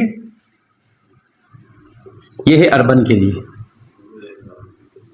है ना। ये नगर पालिका मतलब अर्बन, शहरी क्षेत्र, ये शहरी क्षेत्र और ग्रामीण क्षेत्र। ये किसके लिए, अर्बन के, रूरल का मतलब ग्रामीण और ये शहरी। पहला पॉइंट, ठीक। आगे बात समझ। 73वां संविधान संशोधन 1992 में हुआ। इसमें ग्राम पंचायतों को संवैधानिक दर्जा दिया गया। 74वां संशोधन भी 1992 में हुआ। इसमें नगर पालिकाओं या शहरी क्षेत्रों को संवैधानिक दर्जा दिया गया। भाग 9, भाग 9 अनुसूची 11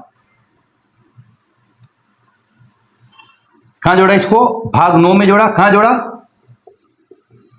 73वें संशोधन को कहां जोड़ा? भाग 9 अनुसूची 11। और इसमें विषय कितने दिए गए थे? 29 विषय। कितने दिए थे? 29 विषय, ठीक। और अगला लिखेंगे आप। क्या भाग जोड़ा है इनको? हाँ, कहां पर जोड़ा? इनको इंसर्ट करा ना संविधान का पार्ट 9। इसमें नई शेड्यूल बनाई। कितनी शेड्यूल थी? 9। पहले 8 थी। 1951 में 9 बनाई। 1985 में 10वीं बनाई, दल बदल संबंधित। और 1992 में बनाई 11वीं। और कितने सब्जेक्ट थे इसमें? सब्जेक्ट मतलब क्या क्या काम करेगी पंचायतें? 29 काम दिए गए कि जैसे कि स्ट्रेट डॉग को ध्यान रखना है, फलाना करना है, ये करना है, लाइट लगाना है, नालियों को साफ करना है, सब काम कीजिए पंचायत। क्वेश्चन आएगा, हम बताएंगे भी आपको क्वेश्चन कैसे आएगा ना। और SC ST को व वुमन को आरक्षण दिया गया। महिलाओं को दिया गया मध्य प्रदेश 33%, लेकिन कहीं कहीं राज्य कितने देता है? 50%। ST SC व महिलाओं को आरक्षण दिया गया। किस आधार पर? रोटेशनल बेसिस पर।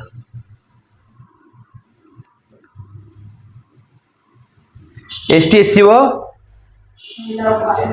देखो, महिलाओं को आरक्षण फिक्स है कि अगर 100 सरपंच बनेंगे किसी प्रदेश में तो 50 महिलाएं बनेगी, महिला ही रहेगी। आपने देखा होगा कि महिला सरपंच का नाम रहता है और फोटो किसका रहता है? उसके पति का। नहीं देखा आपने गांव में? हमारा तो महिला सीट आई हमारे गांव में। तो उनकी वाइफ वो है पार्षद, पर वो खड़े तो रहता बोलते हैं फोटो कर लेके तैयार हो। वो आरक्षण महिलाओं को दिया गया, लेकिन उसका फोटो किसका था? पति देव का, ठीक। काम वही करता है। तो ST SC को क्या रहता है? हमारे गांव में लोग क्या करते पता है? महिला सरपंच थी तो उसको ही जाके पूछ रहे, बोले सरपंच साहब क्या है? बोले मुझ हूँ। क्या बोले आपका घर वाला? क्या बोले सरपंच तो मुँह साइन तो मुँह करोगे नहीं, मारे सरपंच साहब को पूछे। सरपंच साहब को जाके पूछे सरपंच साहब कहाँ है? 33% क्या सर? मतलब 33% सीटें रिजर्व हुई महिलाओं के लिए। मतलब अगर 100 विधायक बनेंगे 33 वुमन बनेगी, लेकिन मध्य प्रदेश में कितना है? 50%। अगर 100 सरपंच बन रही तो मध्य प्रदेश में कितनी बनेगी? 50। और रोटेशनल बेसिस का मतलब समझ रहे हैं आप? रोटेट होना। वो खेलते रहते हैं अंताक्षरी, तकिया रोटेट करते रहते, इसको फेंका फिर इसको फेंका फिर इसको फेंका।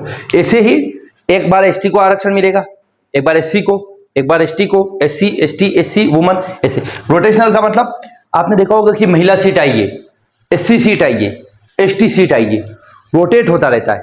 आपके गांव में एक बार कभी सामान्य का सरपंच बनेगा, कभी SC का बनेगा, कभी ST का बनेगा, कभी महिला बनेगी। क्यों? क्योंकि वो सीटों का आरक्षण रोटेट होता रहता है। ये हो गया आपका पंचायत 73वां संशोधन 1992। अब क्वेश्चन आपके लिए, क्वेश्चन ये है, लिखिए आप क्वेश्चन कि 73वां और 74वां संशोधन जब लागू हुआ, देश के प्रधानमंत्री कौन थे? नहीं पढ़ाएंगे ना। 73वां और 74वां संशोधन हुआ तब देश के प्रधानमंत्री कौन थे? Who was the prime minister during 73rd and 74th amendment?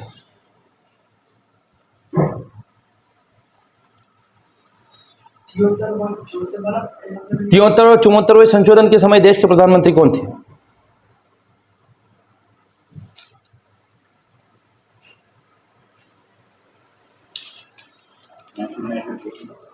ठीक। अब ये हो गया आपका क्या? 73वां संशोधन कि इसमें क्या जोड़ा गया? 1992 में आया, गांव से संबंधित था, पंचायतों को संवैधानिक दर्जा दिया गया।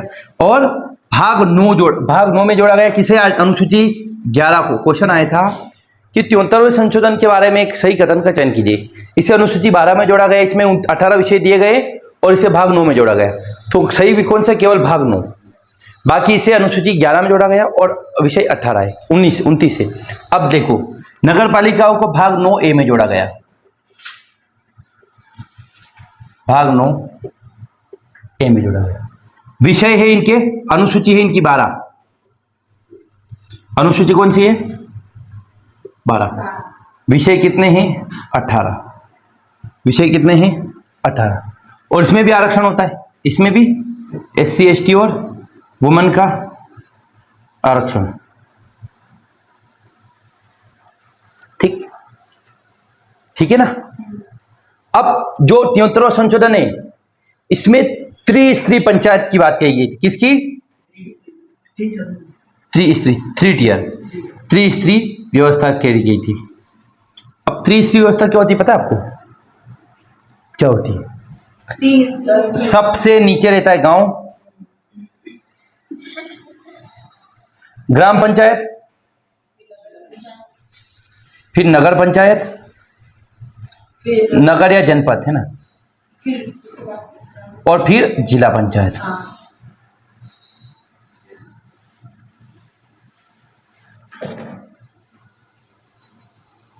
ये 3 टियर है, ग्राम, नगर और जिला। और यहां पर भी 3 स्त्री। यहां पर क्या है? सबसे ऊपर नगर निगम,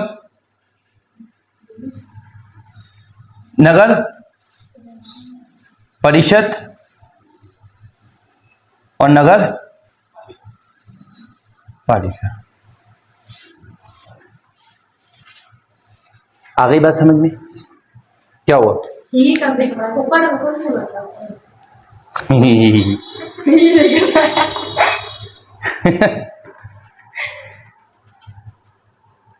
ये आ गई समझ में कि नहीं आए? एक क्वेश्चन फिक्स है यहां से, 1000% फिक्स है यहां से। अब लिखो। हाँ ये लिख लो पहले। सर ये क्या है? जिला पंचायत, नगर पंचायत के ग्राम, जिला, जनपद और ग्राम। नगर पंचायत और जनपद पंचायत। नगर या जनपद दोनों में से कुछ भी बोल सकते हो। नगर निगम, नगर परिषद, नगर पालिका।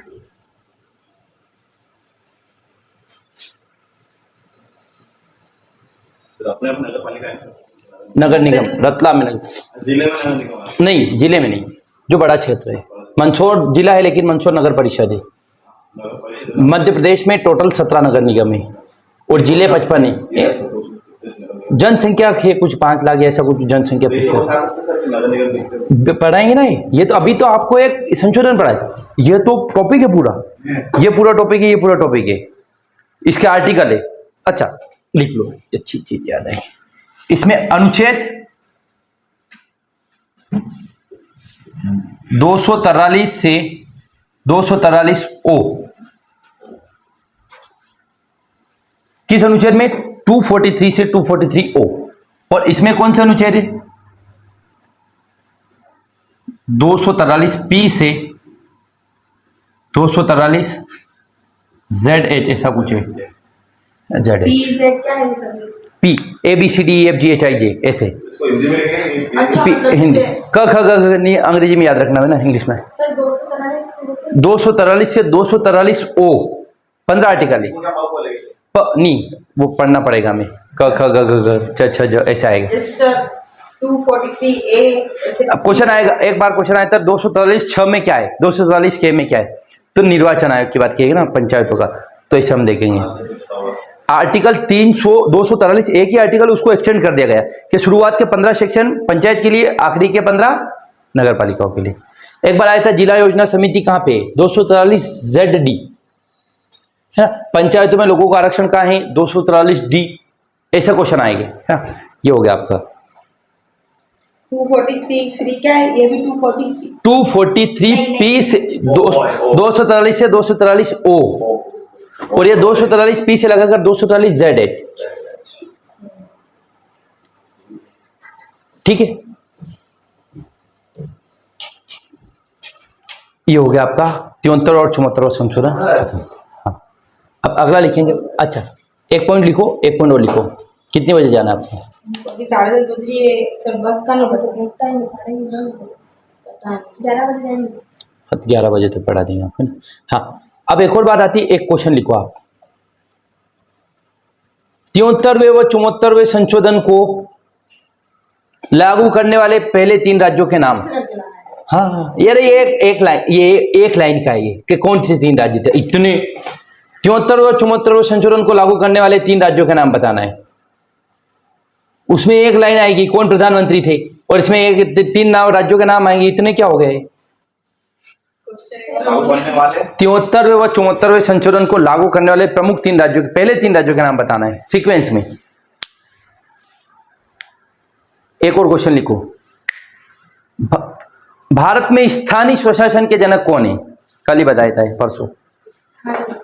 हाँ ये स्थानीय, ये इसको लोकल गवर्नेंस बोलते, स्थानीय स्वशासन बोलते। भारत में स्थानीय स्वशासन, एक पॉइंट है बस, छोटा सा नाम ही लिखना है। भारत में स्थानीय स्वशासन के जनक कौन है। स्वशासन से नहीं, प्रशासन और स्वशासन अलग है।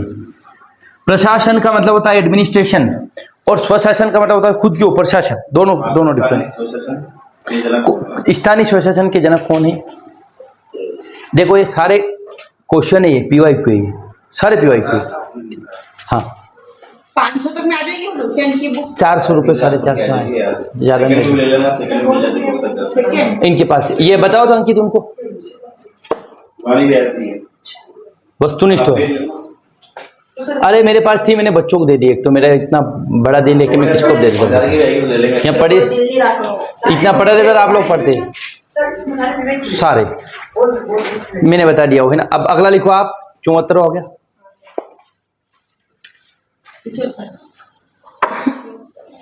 74 शैक्षणिक एक राज्य के थे। अगला लिखो 80 85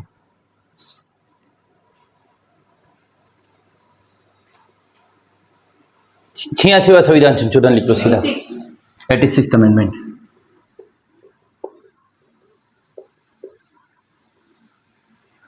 दो 86वां संविधान संशोधन 2002।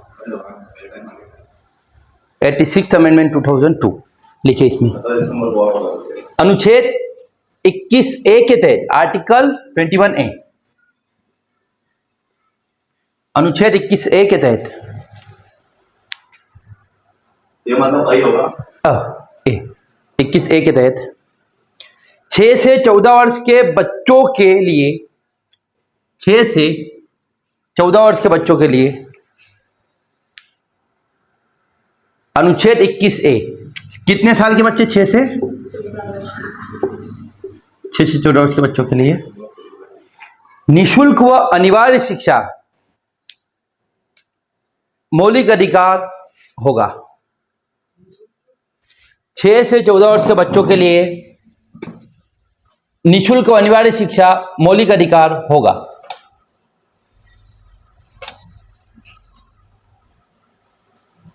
छह से 14 वर्ष के बच्चों के लिए निशुल्क व अनिवार्य शिक्षा क्या होगा। मौलिक अधिकार होगा। 85,000 बार आया हुआ है क्वेश्चन। 86वें संविधान संशोधन में क्या है। अब मुझे बताओ 2002 में हुआ है, किसकी सरकार थी।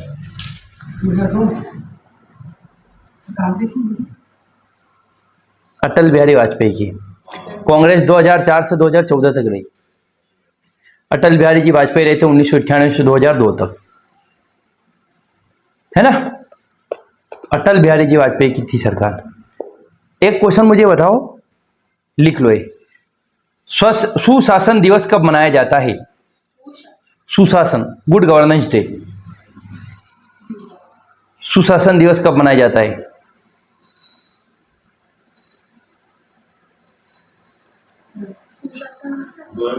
गुड गवर्नेंस मतलब लोगों का भला हो। 2002 नहीं, तारीख बताना है। दिसंबर में, लेकिन क्या है? तो फिर क्यों दिया मैंने। बताइए आपने। अगला लिखना है 91 संविधान संशोधन 2003, 91st अमेंडमेंट 2003।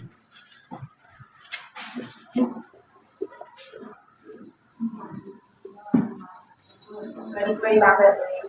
91 संविधान संशोधन 2003। हाँ बस आज खत्म ही करेंगे इसको।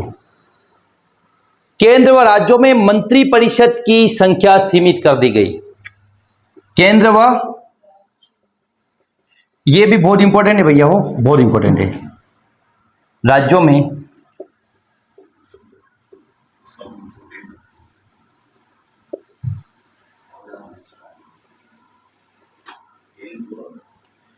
में मंत्रिपरिषद की संख्या सीमित कर दी गई। सीमित की कम। सीमित और कम एक ही होता है जी। केंद्र व राज्यों में सीमित मतलब वो रुकती बराबर है, मतलब इक्वल कर देना। लिमिटेशन दे दी, हाँ, limitation और कम भी मतलब लिमिट करना, सीमा लगा दी, लिमिटेशन कर दी हमने। और कम भी मतलब कम कर दी, जितनी थी उससे कम। हाँ, टेक्निकल डिफरेंस हो सकता है। कितनी होगी? सदन के सदस्य संख्या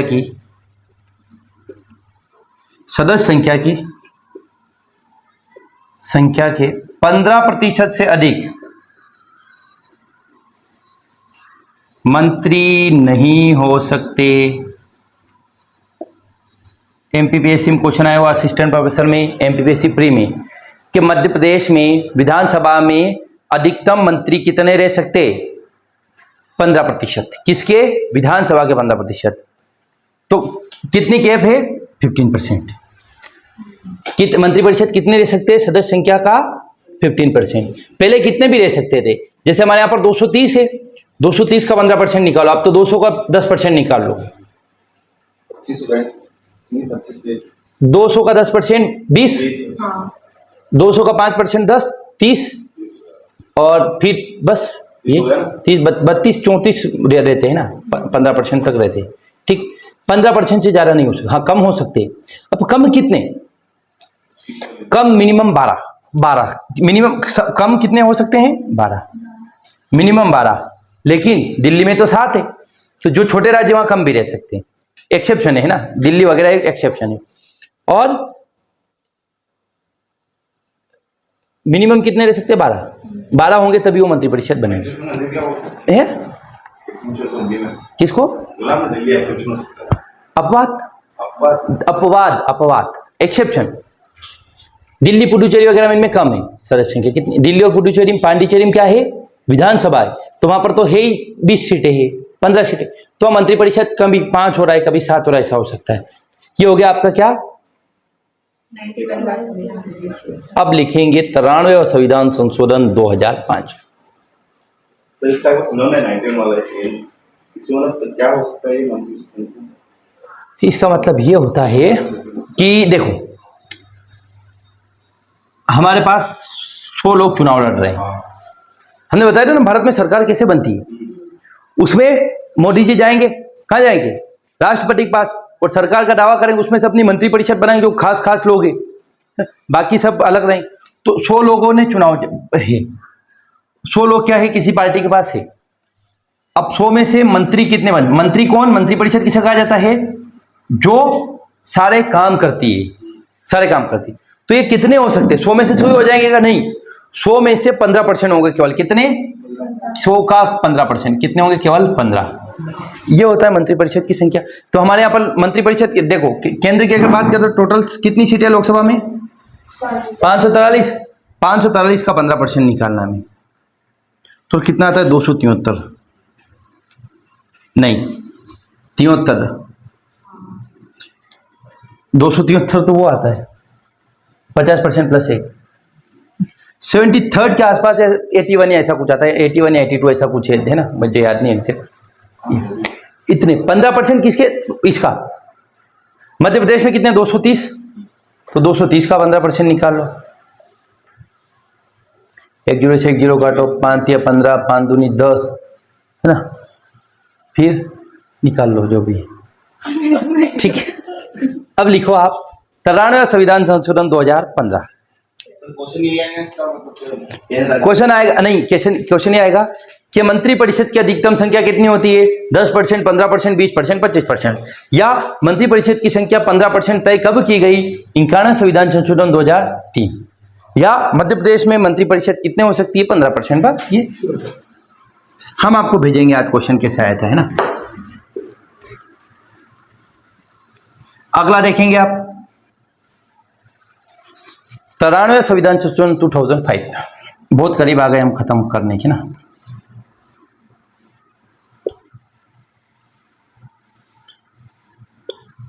2005 लिखो। संविधान के अनुच्छेद 15(5) आर्टिकल 15 में क्या है? नौकरियों में समान अवसर। संविधान के अनुच्छेद 15(5) ये पढ़ाएंगे ना, अभी आपको बोले कहाँ है, हमें पढ़ेंगे। अनुच्छेद 15(5) 15 का भाग 5 ABCDE जैसे पार्ट 5 15 के 5 में के तहत संविधान के अनुच्छेद 15(5) के तहत निजी गैर सहायता प्राप्त शिक्षण संस्थानों में, निजी कॉलेजों में, निजी शिक्षण संस्थानों में, ऐसा लिख लो, निजी शिक्षण संस्थानों में सामाजिक और शैक्षणिक रूप से पिछड़े वर्गों के लिए आरक्षण। संस्थानों में सामाजिक और शैक्षणिक रूप से पिछड़े वर्गों में आरक्षण।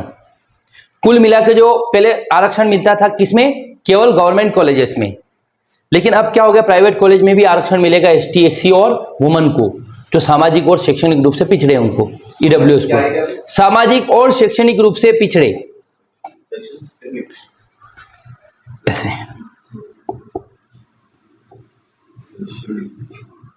Educational, social and educationally backward classes. हाँ, सामाजिक और शैक्षणिक रूप से पिछड़े वर्गों के लिए आरक्षण। कुल मिला के प्राइवेट संस्थान जो है, प्राइवेट कॉलेजेस है, उनमें भी क्या होगा? आरक्षण होगा। पहले नहीं होता था आरक्षण, है ना?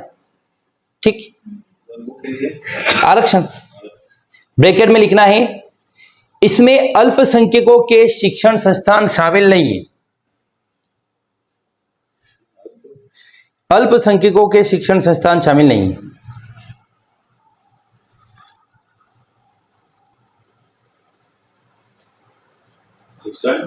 शामिल नहीं, शिक्षण संस्थान शामिल नहीं। जामिया मिलिया इस्लामिया, अलीगढ़ मुस्लिम यूनिवर्सिटी, ये क्या है? मुस्लिम की यूनिवर्सिटी है। इसमें आरक्षण इनको देंगे ये जरूरी नहीं, वो अपने हिसाब से उस कॉलेज को चला सकते हैं। लेकिन जो प्राइवेट कॉलेज है, प्राइवेट स्कूल से, उनमें भी आरक्षण मिलेगा। किसको? जो समाज में और शिक्षा के रूप से पीछे। तो सामाजिक रूप से ST SC पीछे हैं, है ना? हिकारत की नज़र से देखा जाता है, रिस्पेक्ट नहीं मिलती है, इसीलिए आरक्षण मिलता है कि वो भी एक पढ़ाई कर ले, एक स्टेटस पे आ जाए, ताकि लोग रिस्पेक्ट करें।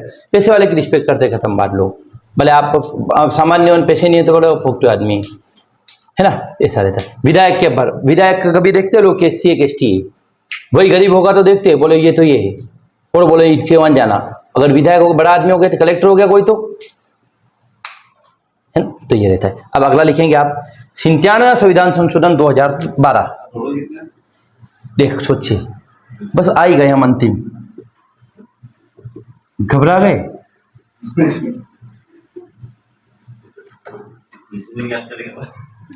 अरे वीडियो देखना दो, एक बार 2 की स्पीड में, 2 की स्पीड में फुल सुन लो, आपको मजा आ जाएगा। हाँ, 97वां संविधान संशोधन 2000, जिनके पास फोन नहीं वहां क्यों कर रहे हैं? सहकारी समितियों का प्रावधान, सहकारी समितियों का प्रावधान। ये गांव में सोसाइटी वगैरह नहीं रहती, सहकारी समितियां रहती, वो सहकारी कंट्रोल, सहकारी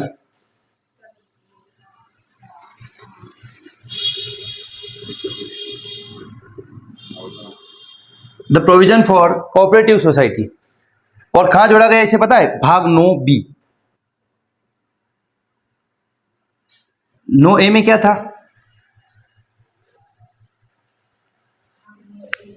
भाग 9 में क्या था?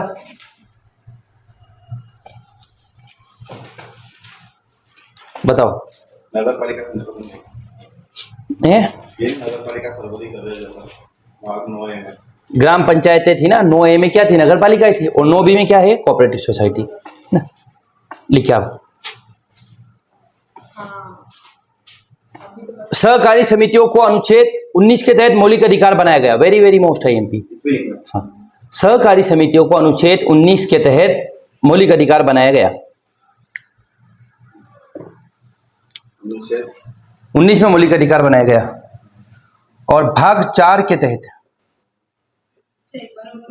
सहकारी समितियों को अनुच्छेद 19 के तहत मौलिक अधिकार बनाया गया। बस बाकी कुछ नहीं लिखना है, मौलिक अधिकार बनाया गया। हाँ, वो नहीं लिखने। अब लिखिए, सहकारी समितियों के बारे में अनुच्छेद 19(1)(c) कहां लिखा गया? इसके आर्टिकल 19(1)(c) सहकारी समितियों का बने हुए अनुच्छेद 19(1)(c) व अनुच्छेद 43(b) में लिखा गया है। आर्टिकल 19 1(c) और आर्टिकल 43(b) इन दो जगह पर सहकारी समितियों के बारे में लिखा गया है। सरकार कोशिश करेगी कि सहकारी समितियां बनाए। यह सहकारी समितियों से संबंधित प्रावधान दिया गया है। देखो भाग 4 में क्या है, राज्य के नीति निर्देशक तत्व। तो सहकारी समितियों का संबंध भाग 9A से भी है, 9B से भी है और भाग 4 से भी। ठीक, अब अगला लिखेंगे आप। सर एक बार और बताओ ना क्या ये सहकारी समितियों में हाँ, अरे कहाँ लिखा गया सहकारी समितियों के बारे में? तो आर्टिकल 19(1)(c) और एक 43(b), बस दो जगह लिखा गया है। ये उसमें समझना थोड़ी कुछ आ गया।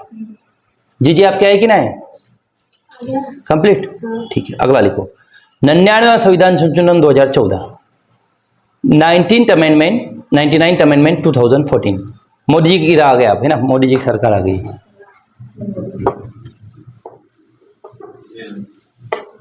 99वां संविधान संशोधन 2014।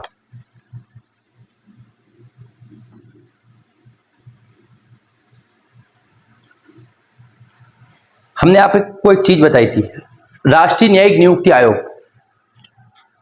NJSC के न्यायाधीशों का नियुक्ति कैसे होती है? एक मंडली होती है। तो लिखिए आप, कोलिजियम प्रणाली के स्थान पर, कोलिजियम क्या होता है? कोलिजियम का मतलब होता है प्रणाली। कोलिजियम प्रणाली का मतलब होता है, हमारे यहाँ पर न्यायपालिका है ना, न्यायपालिका मतलब सुप्रीम कोर्ट, हाई कोर्ट। इनमें जजों की नियुक्ति कैसे होती है? ये लोग मिलकर करते हैं। इसमें कौन होते हैं? पुराने जज वगैरह होते हैं या वर्तमान जज होते हैं ना, वही मिलकर अपने दूसरे व्यक्ति को रिकमेंड करते हैं। तो लिखेंगे आप, कोलिजियम प्रणाली के क्या हुआ जाना है? तो फिर उधर क्या देख रहे बार बार? कोलिजियम प्रणाली के स्थान पर, कोई बात नहीं, कोलिजियम प्रणाली के स्थान पर एक नई व्यवस्था की गई। कोलिजियम प्रणाली के स्थान पर क्या नई व्यवस्था की गई? राष्ट्रीय न्यायिक नियुक्ति आयोग।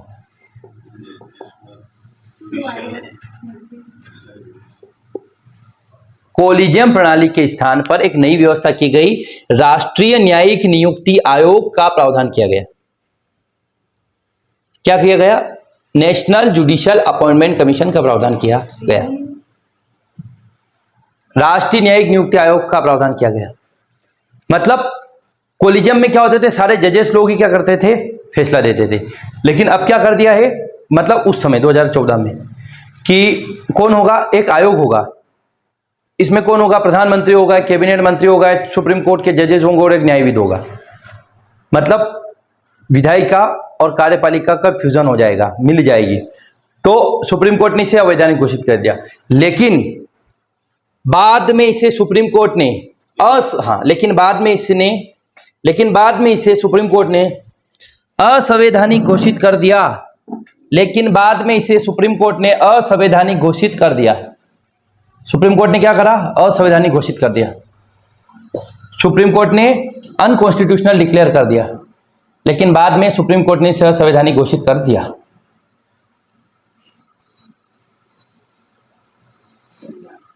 ठीक है, अब अगला लिखो, 100वां संशोधन 2015।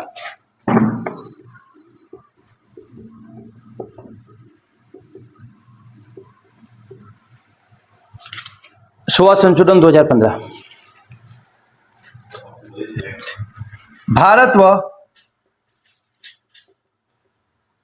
बांग्लादेश के बीच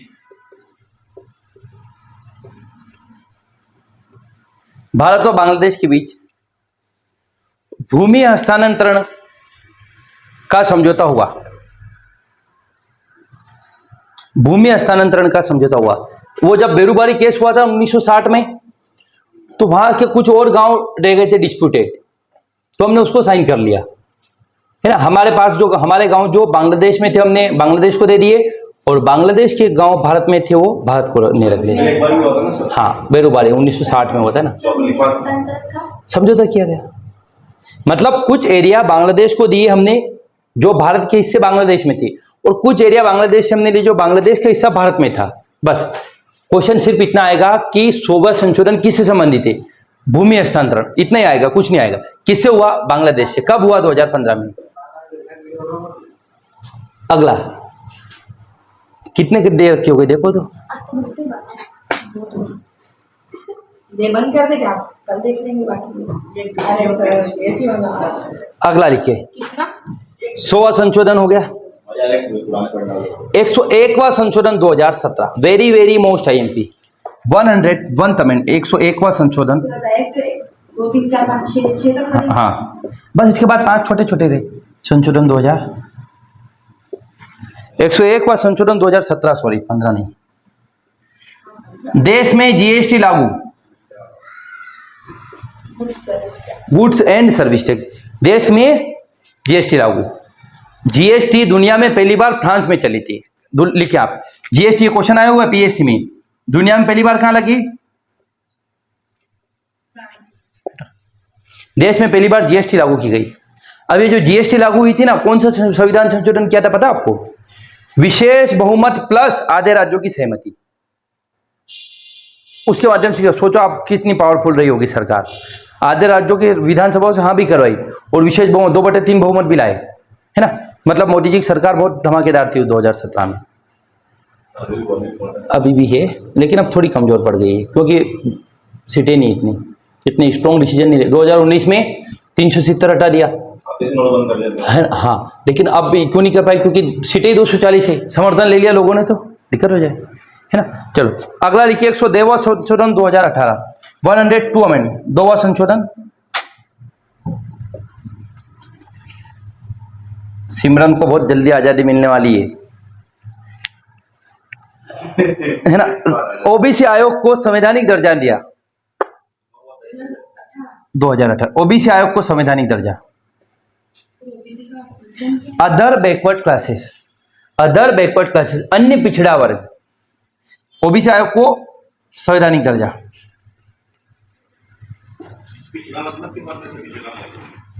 पिछड़े है ये सामाजिक रूप से।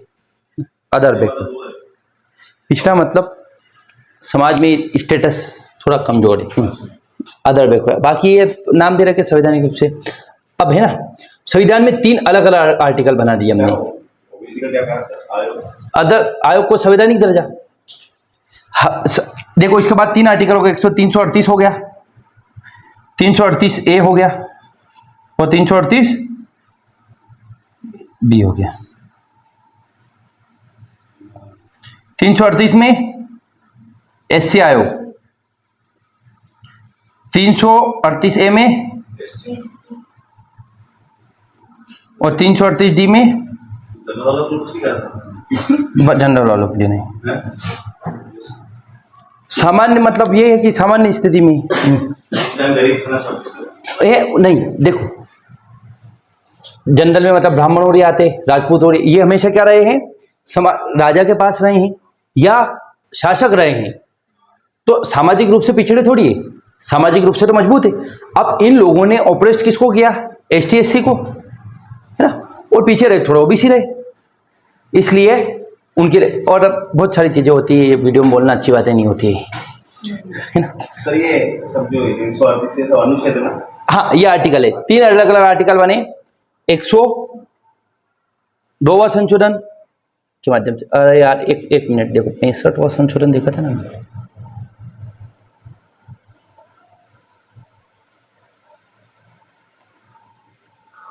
ये 65वां संशोधन 1990 बताया था ना आपको। ST और SC के लिए अलग अलग आयोग बन गए थे, ये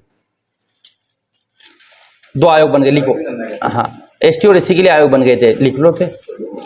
ST और SC के लिए अलग अलग आयोग बन गए थे, ST और SC के लिए अलग अलग आयोग, ऐसा लिखो आप। 338 में SC आयोग और 338A में ST आयोग। 65वां संशोधन देखो, 65वां संशोधन सर इसमें लिखना है सर। हाँ 65 में ये लिखा ना, क्या लिख रखा है? SC ST के लिए एक राष्ट्र। हाँ तो ठीक है सही लिख रखा है यही। हाँ सही, चलो 103वां संशोधन 2019 देखो अब करा जनरल के लिए सरकार ने इसमें। 103वें में ईडब्ल्यूएस को 10% आरक्षण दिया गया। ईडब्ल्यूएस को 10% आरक्षण, 10% आरक्षण दिया गया। ईडब्ल्यू इकोनॉमिकल वीकर सेक्शन, आर्थिक रूप से कमजोर श्रेणी। ईडब्ल्यूएस को कितना आरक्षण दिया गया? 10%। ठीक है, हाँ हाँ, लिख लिया। ईडब्ल्यूएस को कितना आरक्षण? 10%। हमारे यहाँ पर आरक्षण कैसे मिलता है? जनरल मतलब सामान्य ट्रेन से समझो आप, ट्रेन में एक स्लीपर रहता है, एक थर्ड एसी रहता है, फर्स्ट एसी रहता है और सेकेंड एसी रहता है। तो हमारे देश में भी आरक्षण किसको मिलता है? देखो, एक 4 वर्ग है, जनरल, ईडब्ल्यूएस, ओबीसी, एससी और एसटी। ईडब्ल्यूएस भी होते हैं क्या? हाँ, जनरल मतलब सामान्य डब्बा, बकरी भी ले जा सकते हैं, गाय भैंस पूरा चौरा सब ले जा सकती है। सामान्य डब्बे में कोई भी बैठ सकता है, बिना टिकट के बैठ सकता है, कोई भी आ सकता है इसमें ना। ये ईडब्ल्यूएस का मतलब सामान्य, अनरिजर्व, इसको बोला जा रहा यूआर, अनरिजर्व कैटेगरी। जो रिजर्व नहीं है, रिजर्व नहीं है मतलब कोई भी आ सकता है। ओबीसी मतलब इकोनॉमिकल वीकर सेक्शन, आर्थिक रूप से कमजोर श्रेणी, जो जिनके पास पैसे नहीं। अब इसका क्राइटेरिया क्या है कि उनके पास शहर में है तो 1000 फीट से बड़ा घर नहीं होना चाहिए। और ये ईडब्ल्यूएस किसको मिलेगा? केवल जनरल वाले को मिलेगा, दूसरे को नहीं। जनरल में कौन आता है? बनिए, मुसलमानों में खान और पठान, राजपूत और ब्राह्मण। ये तो शहर में है तो 1000 फीट से ज्यादा जमीन नहीं होनी चाहिए, गांव में है तो 10 बीघा जमीन नहीं होनी चाहिए, पापा क्या है 8 लाख से ज्यादा नहीं होनी चाहिए, वो आएगी इसमें, है ना। उसके बाद मिलता है ओबीसी को। ओबीसी को जनसंख्या के आधार पर, ओबीसी देश में सबसे ज्यादा है, 51% लगभग, सबसे ज्यादा ओबीसी है। उसके बाद एससी को मिलता है जनसंख्या के आधार पर, उसके बाद एसटी को मिलता है। हमारे यहाँ पर ऐसे आरक्षण मिलता है इन 4-5। ये आरक्षण अनरिजर्व मतलब यूआर है।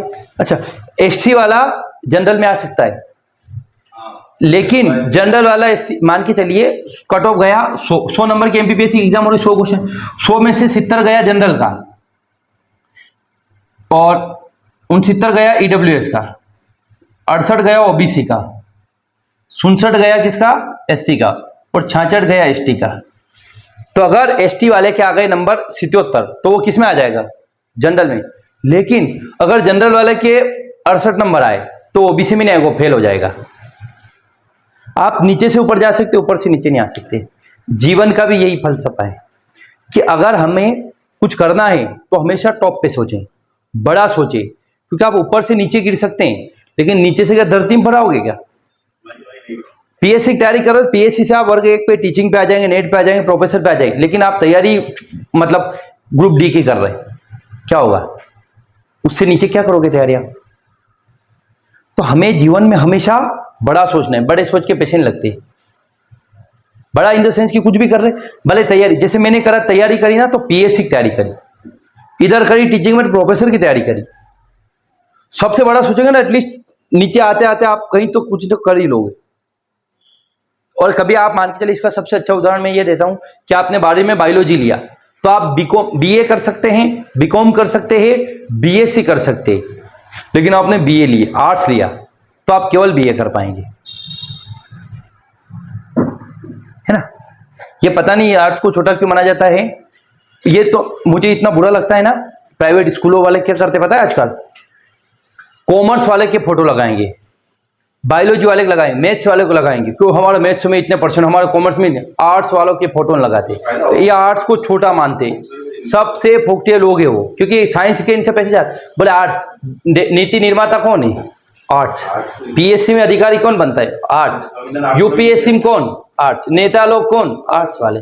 फिर भी आर्ट्स वाले को स्कूल, प्राइवेट स्कूल वालों के इतने फोकटे चोचले है ना कि मतलब बहुत गुस्सा आता है। अंग्रेज बनाएंगे, भले आप वो हिंदी के सारे आता जाता कुछ नहीं, बोलो अंग्रेज बनो। आर्ट्स को वैल्यू नहीं है। सब्जेक्ट, आर्ट्स से बेहतर सब्जेक्ट कोई नहीं, इतना शानदार है। जब राजनीति नहीं जान रहे आपके देश में क्या हो रहा है, जियो भूगोल नहीं जान रहे आपके देश में कैसे हो रहा है, पानी क्यों आ रहा है ना, इतिहास नहीं जान रहे हो तो फिर क्या करोगे? न्यूटन का नियम जान लो, जान लो न्यूटन का नियम, लेकिन हमारे देश में क्या हुआ क्या नहीं हुआ अगर ये नहीं जाने आप तो क्या मतलब है? तो आर्ट्स से प्यारा तो कोई सब्जेक्ट नहीं, लेकिन सरकारी स्कूलों में है वैल्यू आर्ट्स की, प्राइवेट स्कूलों में तो ऐसे ही माना आर्ट्स और फुकटे है तो आर्ट्स ले लियो। और आर्ट्स को लड़कियों से जोड़ा जाता है अपने देश में, तो क्या लड़की है तो आर्ट्स लेगी? लड़कियां तो आपने देखा होगा इंजीनियरिंग लड़कियां बहुत कम करती है। हाँ, तो वही बातें हैं यार, बहुत सारी चीजें हैं। अब अगला देखेंगे हम 104वां संशोधन 2020, 104th अमेंडमेंट 2020।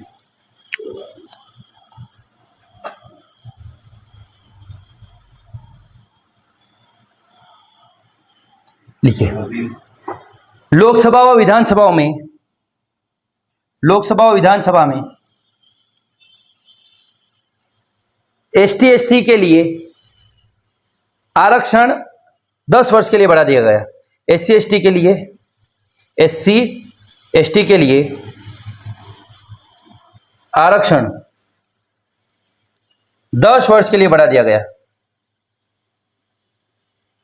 10 वर्ष के लिए बढ़ाया गया। लोकसभा और विधानसभा में आरक्षण कितने वर्ष के लिए बढ़ा दिया गया? 10 वर्ष के लिए। और लिखे, लोकसभा और विधानसभा में, लोकसभा और विधानसभा में आंग्ल भारतीय, आंग्ल भारतीय, एंग्लो इंडियन बोला जाता है इसको, क्या बोला जाता है? Anglo Indian. हाँ, आंग्ल भारतीय, आंग्ल ऐसे अंग्रेज जो आजादी के समय देश छोड़कर नहीं गए और उनको भारत में ही रहने लगा कि हम तो भारत में ही रहेंगे, तो उनका आरक्षण होता था पहले। आंग्ल भारतीयों का आरक्षण खत्म, लोकसभा में व विधानसभा में आंग्ल भारतीय के लिए आरक्षण खत्म कर दिया गया। हाँ, भी देते बहुत सारे। 2020 में मोदी जी ने बोला क्या काम इनका, तो खत्म कर दिया आरक्षण। पहले ऐसा होता था कि लोकसभा में 2 लोगों का मनोनयन करते थे राष्ट्रपति, एंग्लो इंडियन। जैसे पुर्तगाल में, पुर्तगाली लोग कहाँ रह गए आपके, वहां पे रह गए पुडुचेरी वगैरह में, है ना, गोवा में रहते हैं लोग बहुत सारे, कुछ अंग्रेज रह गए, तो उनको नॉमिनेट करते थे। वो अपनी बात कैसे रखेंगे, वो दे तो रहे ना अपनी बात रखने के लिए, लेकिन बाद में बोल रहे इतने ज्यादा नहीं है तो खत्म कर दो।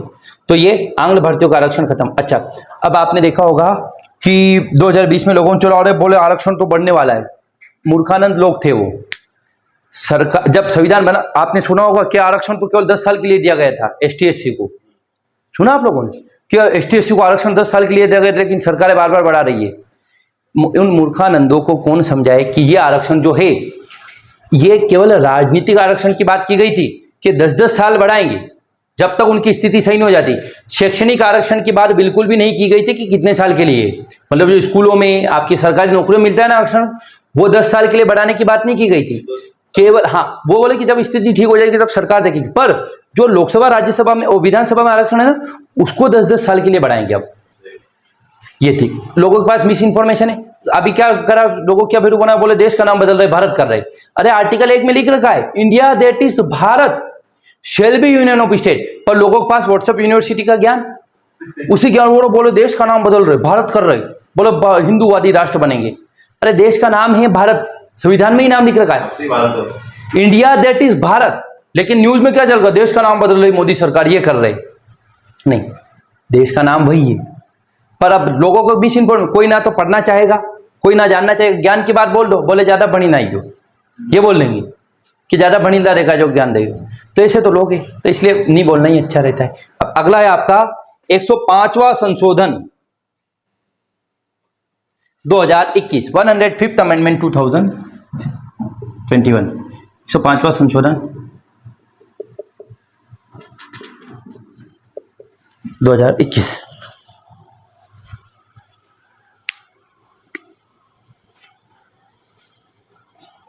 राज्यों को राज्यों मतलब स्टेट्स, SEBC,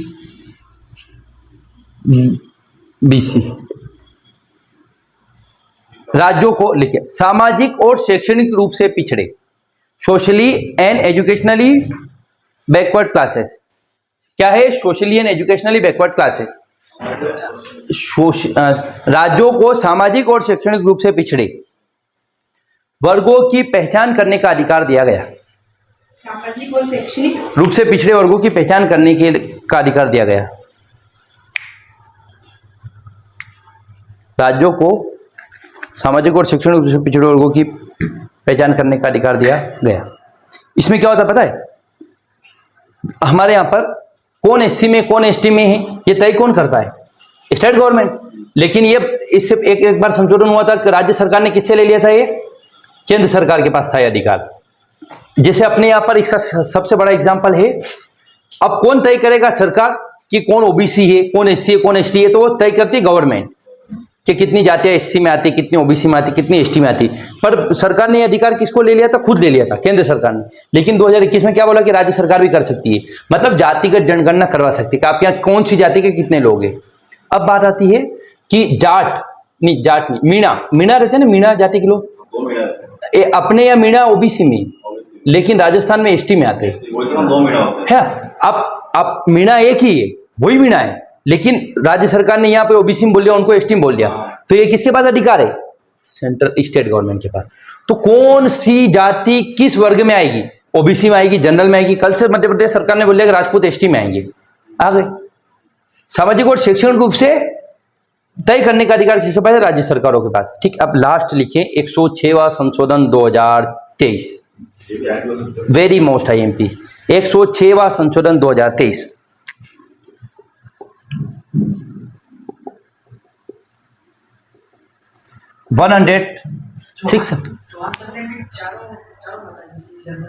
हाँ, वो सरनेम अलग है। किसी भी कास्ट को कहाँ रखना है वो सरनेम तो अपने हिसाब से कोई भी, आजकल तो सरनेम तो कुछ भी अलग है, सरनेम अन्नेम कोई कुछ भी लगा सकता है। लेकिन आप क्या उंगली कर रहे हैं इनके? चलो, लोकसभा विधानसभा में महिलाओं के लिए 1/3 सीटों का आरक्षण। लोकसभा और विधानसभाओं में महिलाओं के लिए 1/3 सीटों का आरक्षण। लोकसभा व विधानसभा में 1/3 या 33% महिलाओं का आरक्षण।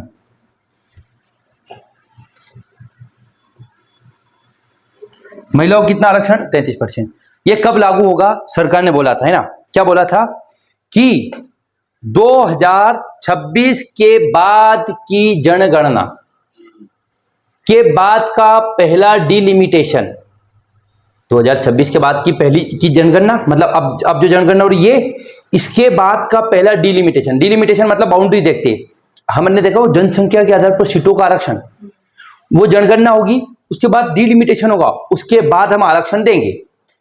अभी ये सरकार लेकर आई थी डिलिमिटेशन वाला बिल, गिर गया वो, है ना, तो अब वापस लाएगा। ठीक, बाद में महिलाओं को फिर बाद में आरक्षण मिलेगा, अब कब मिलेगा ये देखना पड़ेगा। ये हो गया आपके महत्वपूर्ण संविधान संशोधन सारे खत्म। कल अगला टॉपिक हम पढ़ेंगे संविधान की उद्देशिका या प्रस्तावना।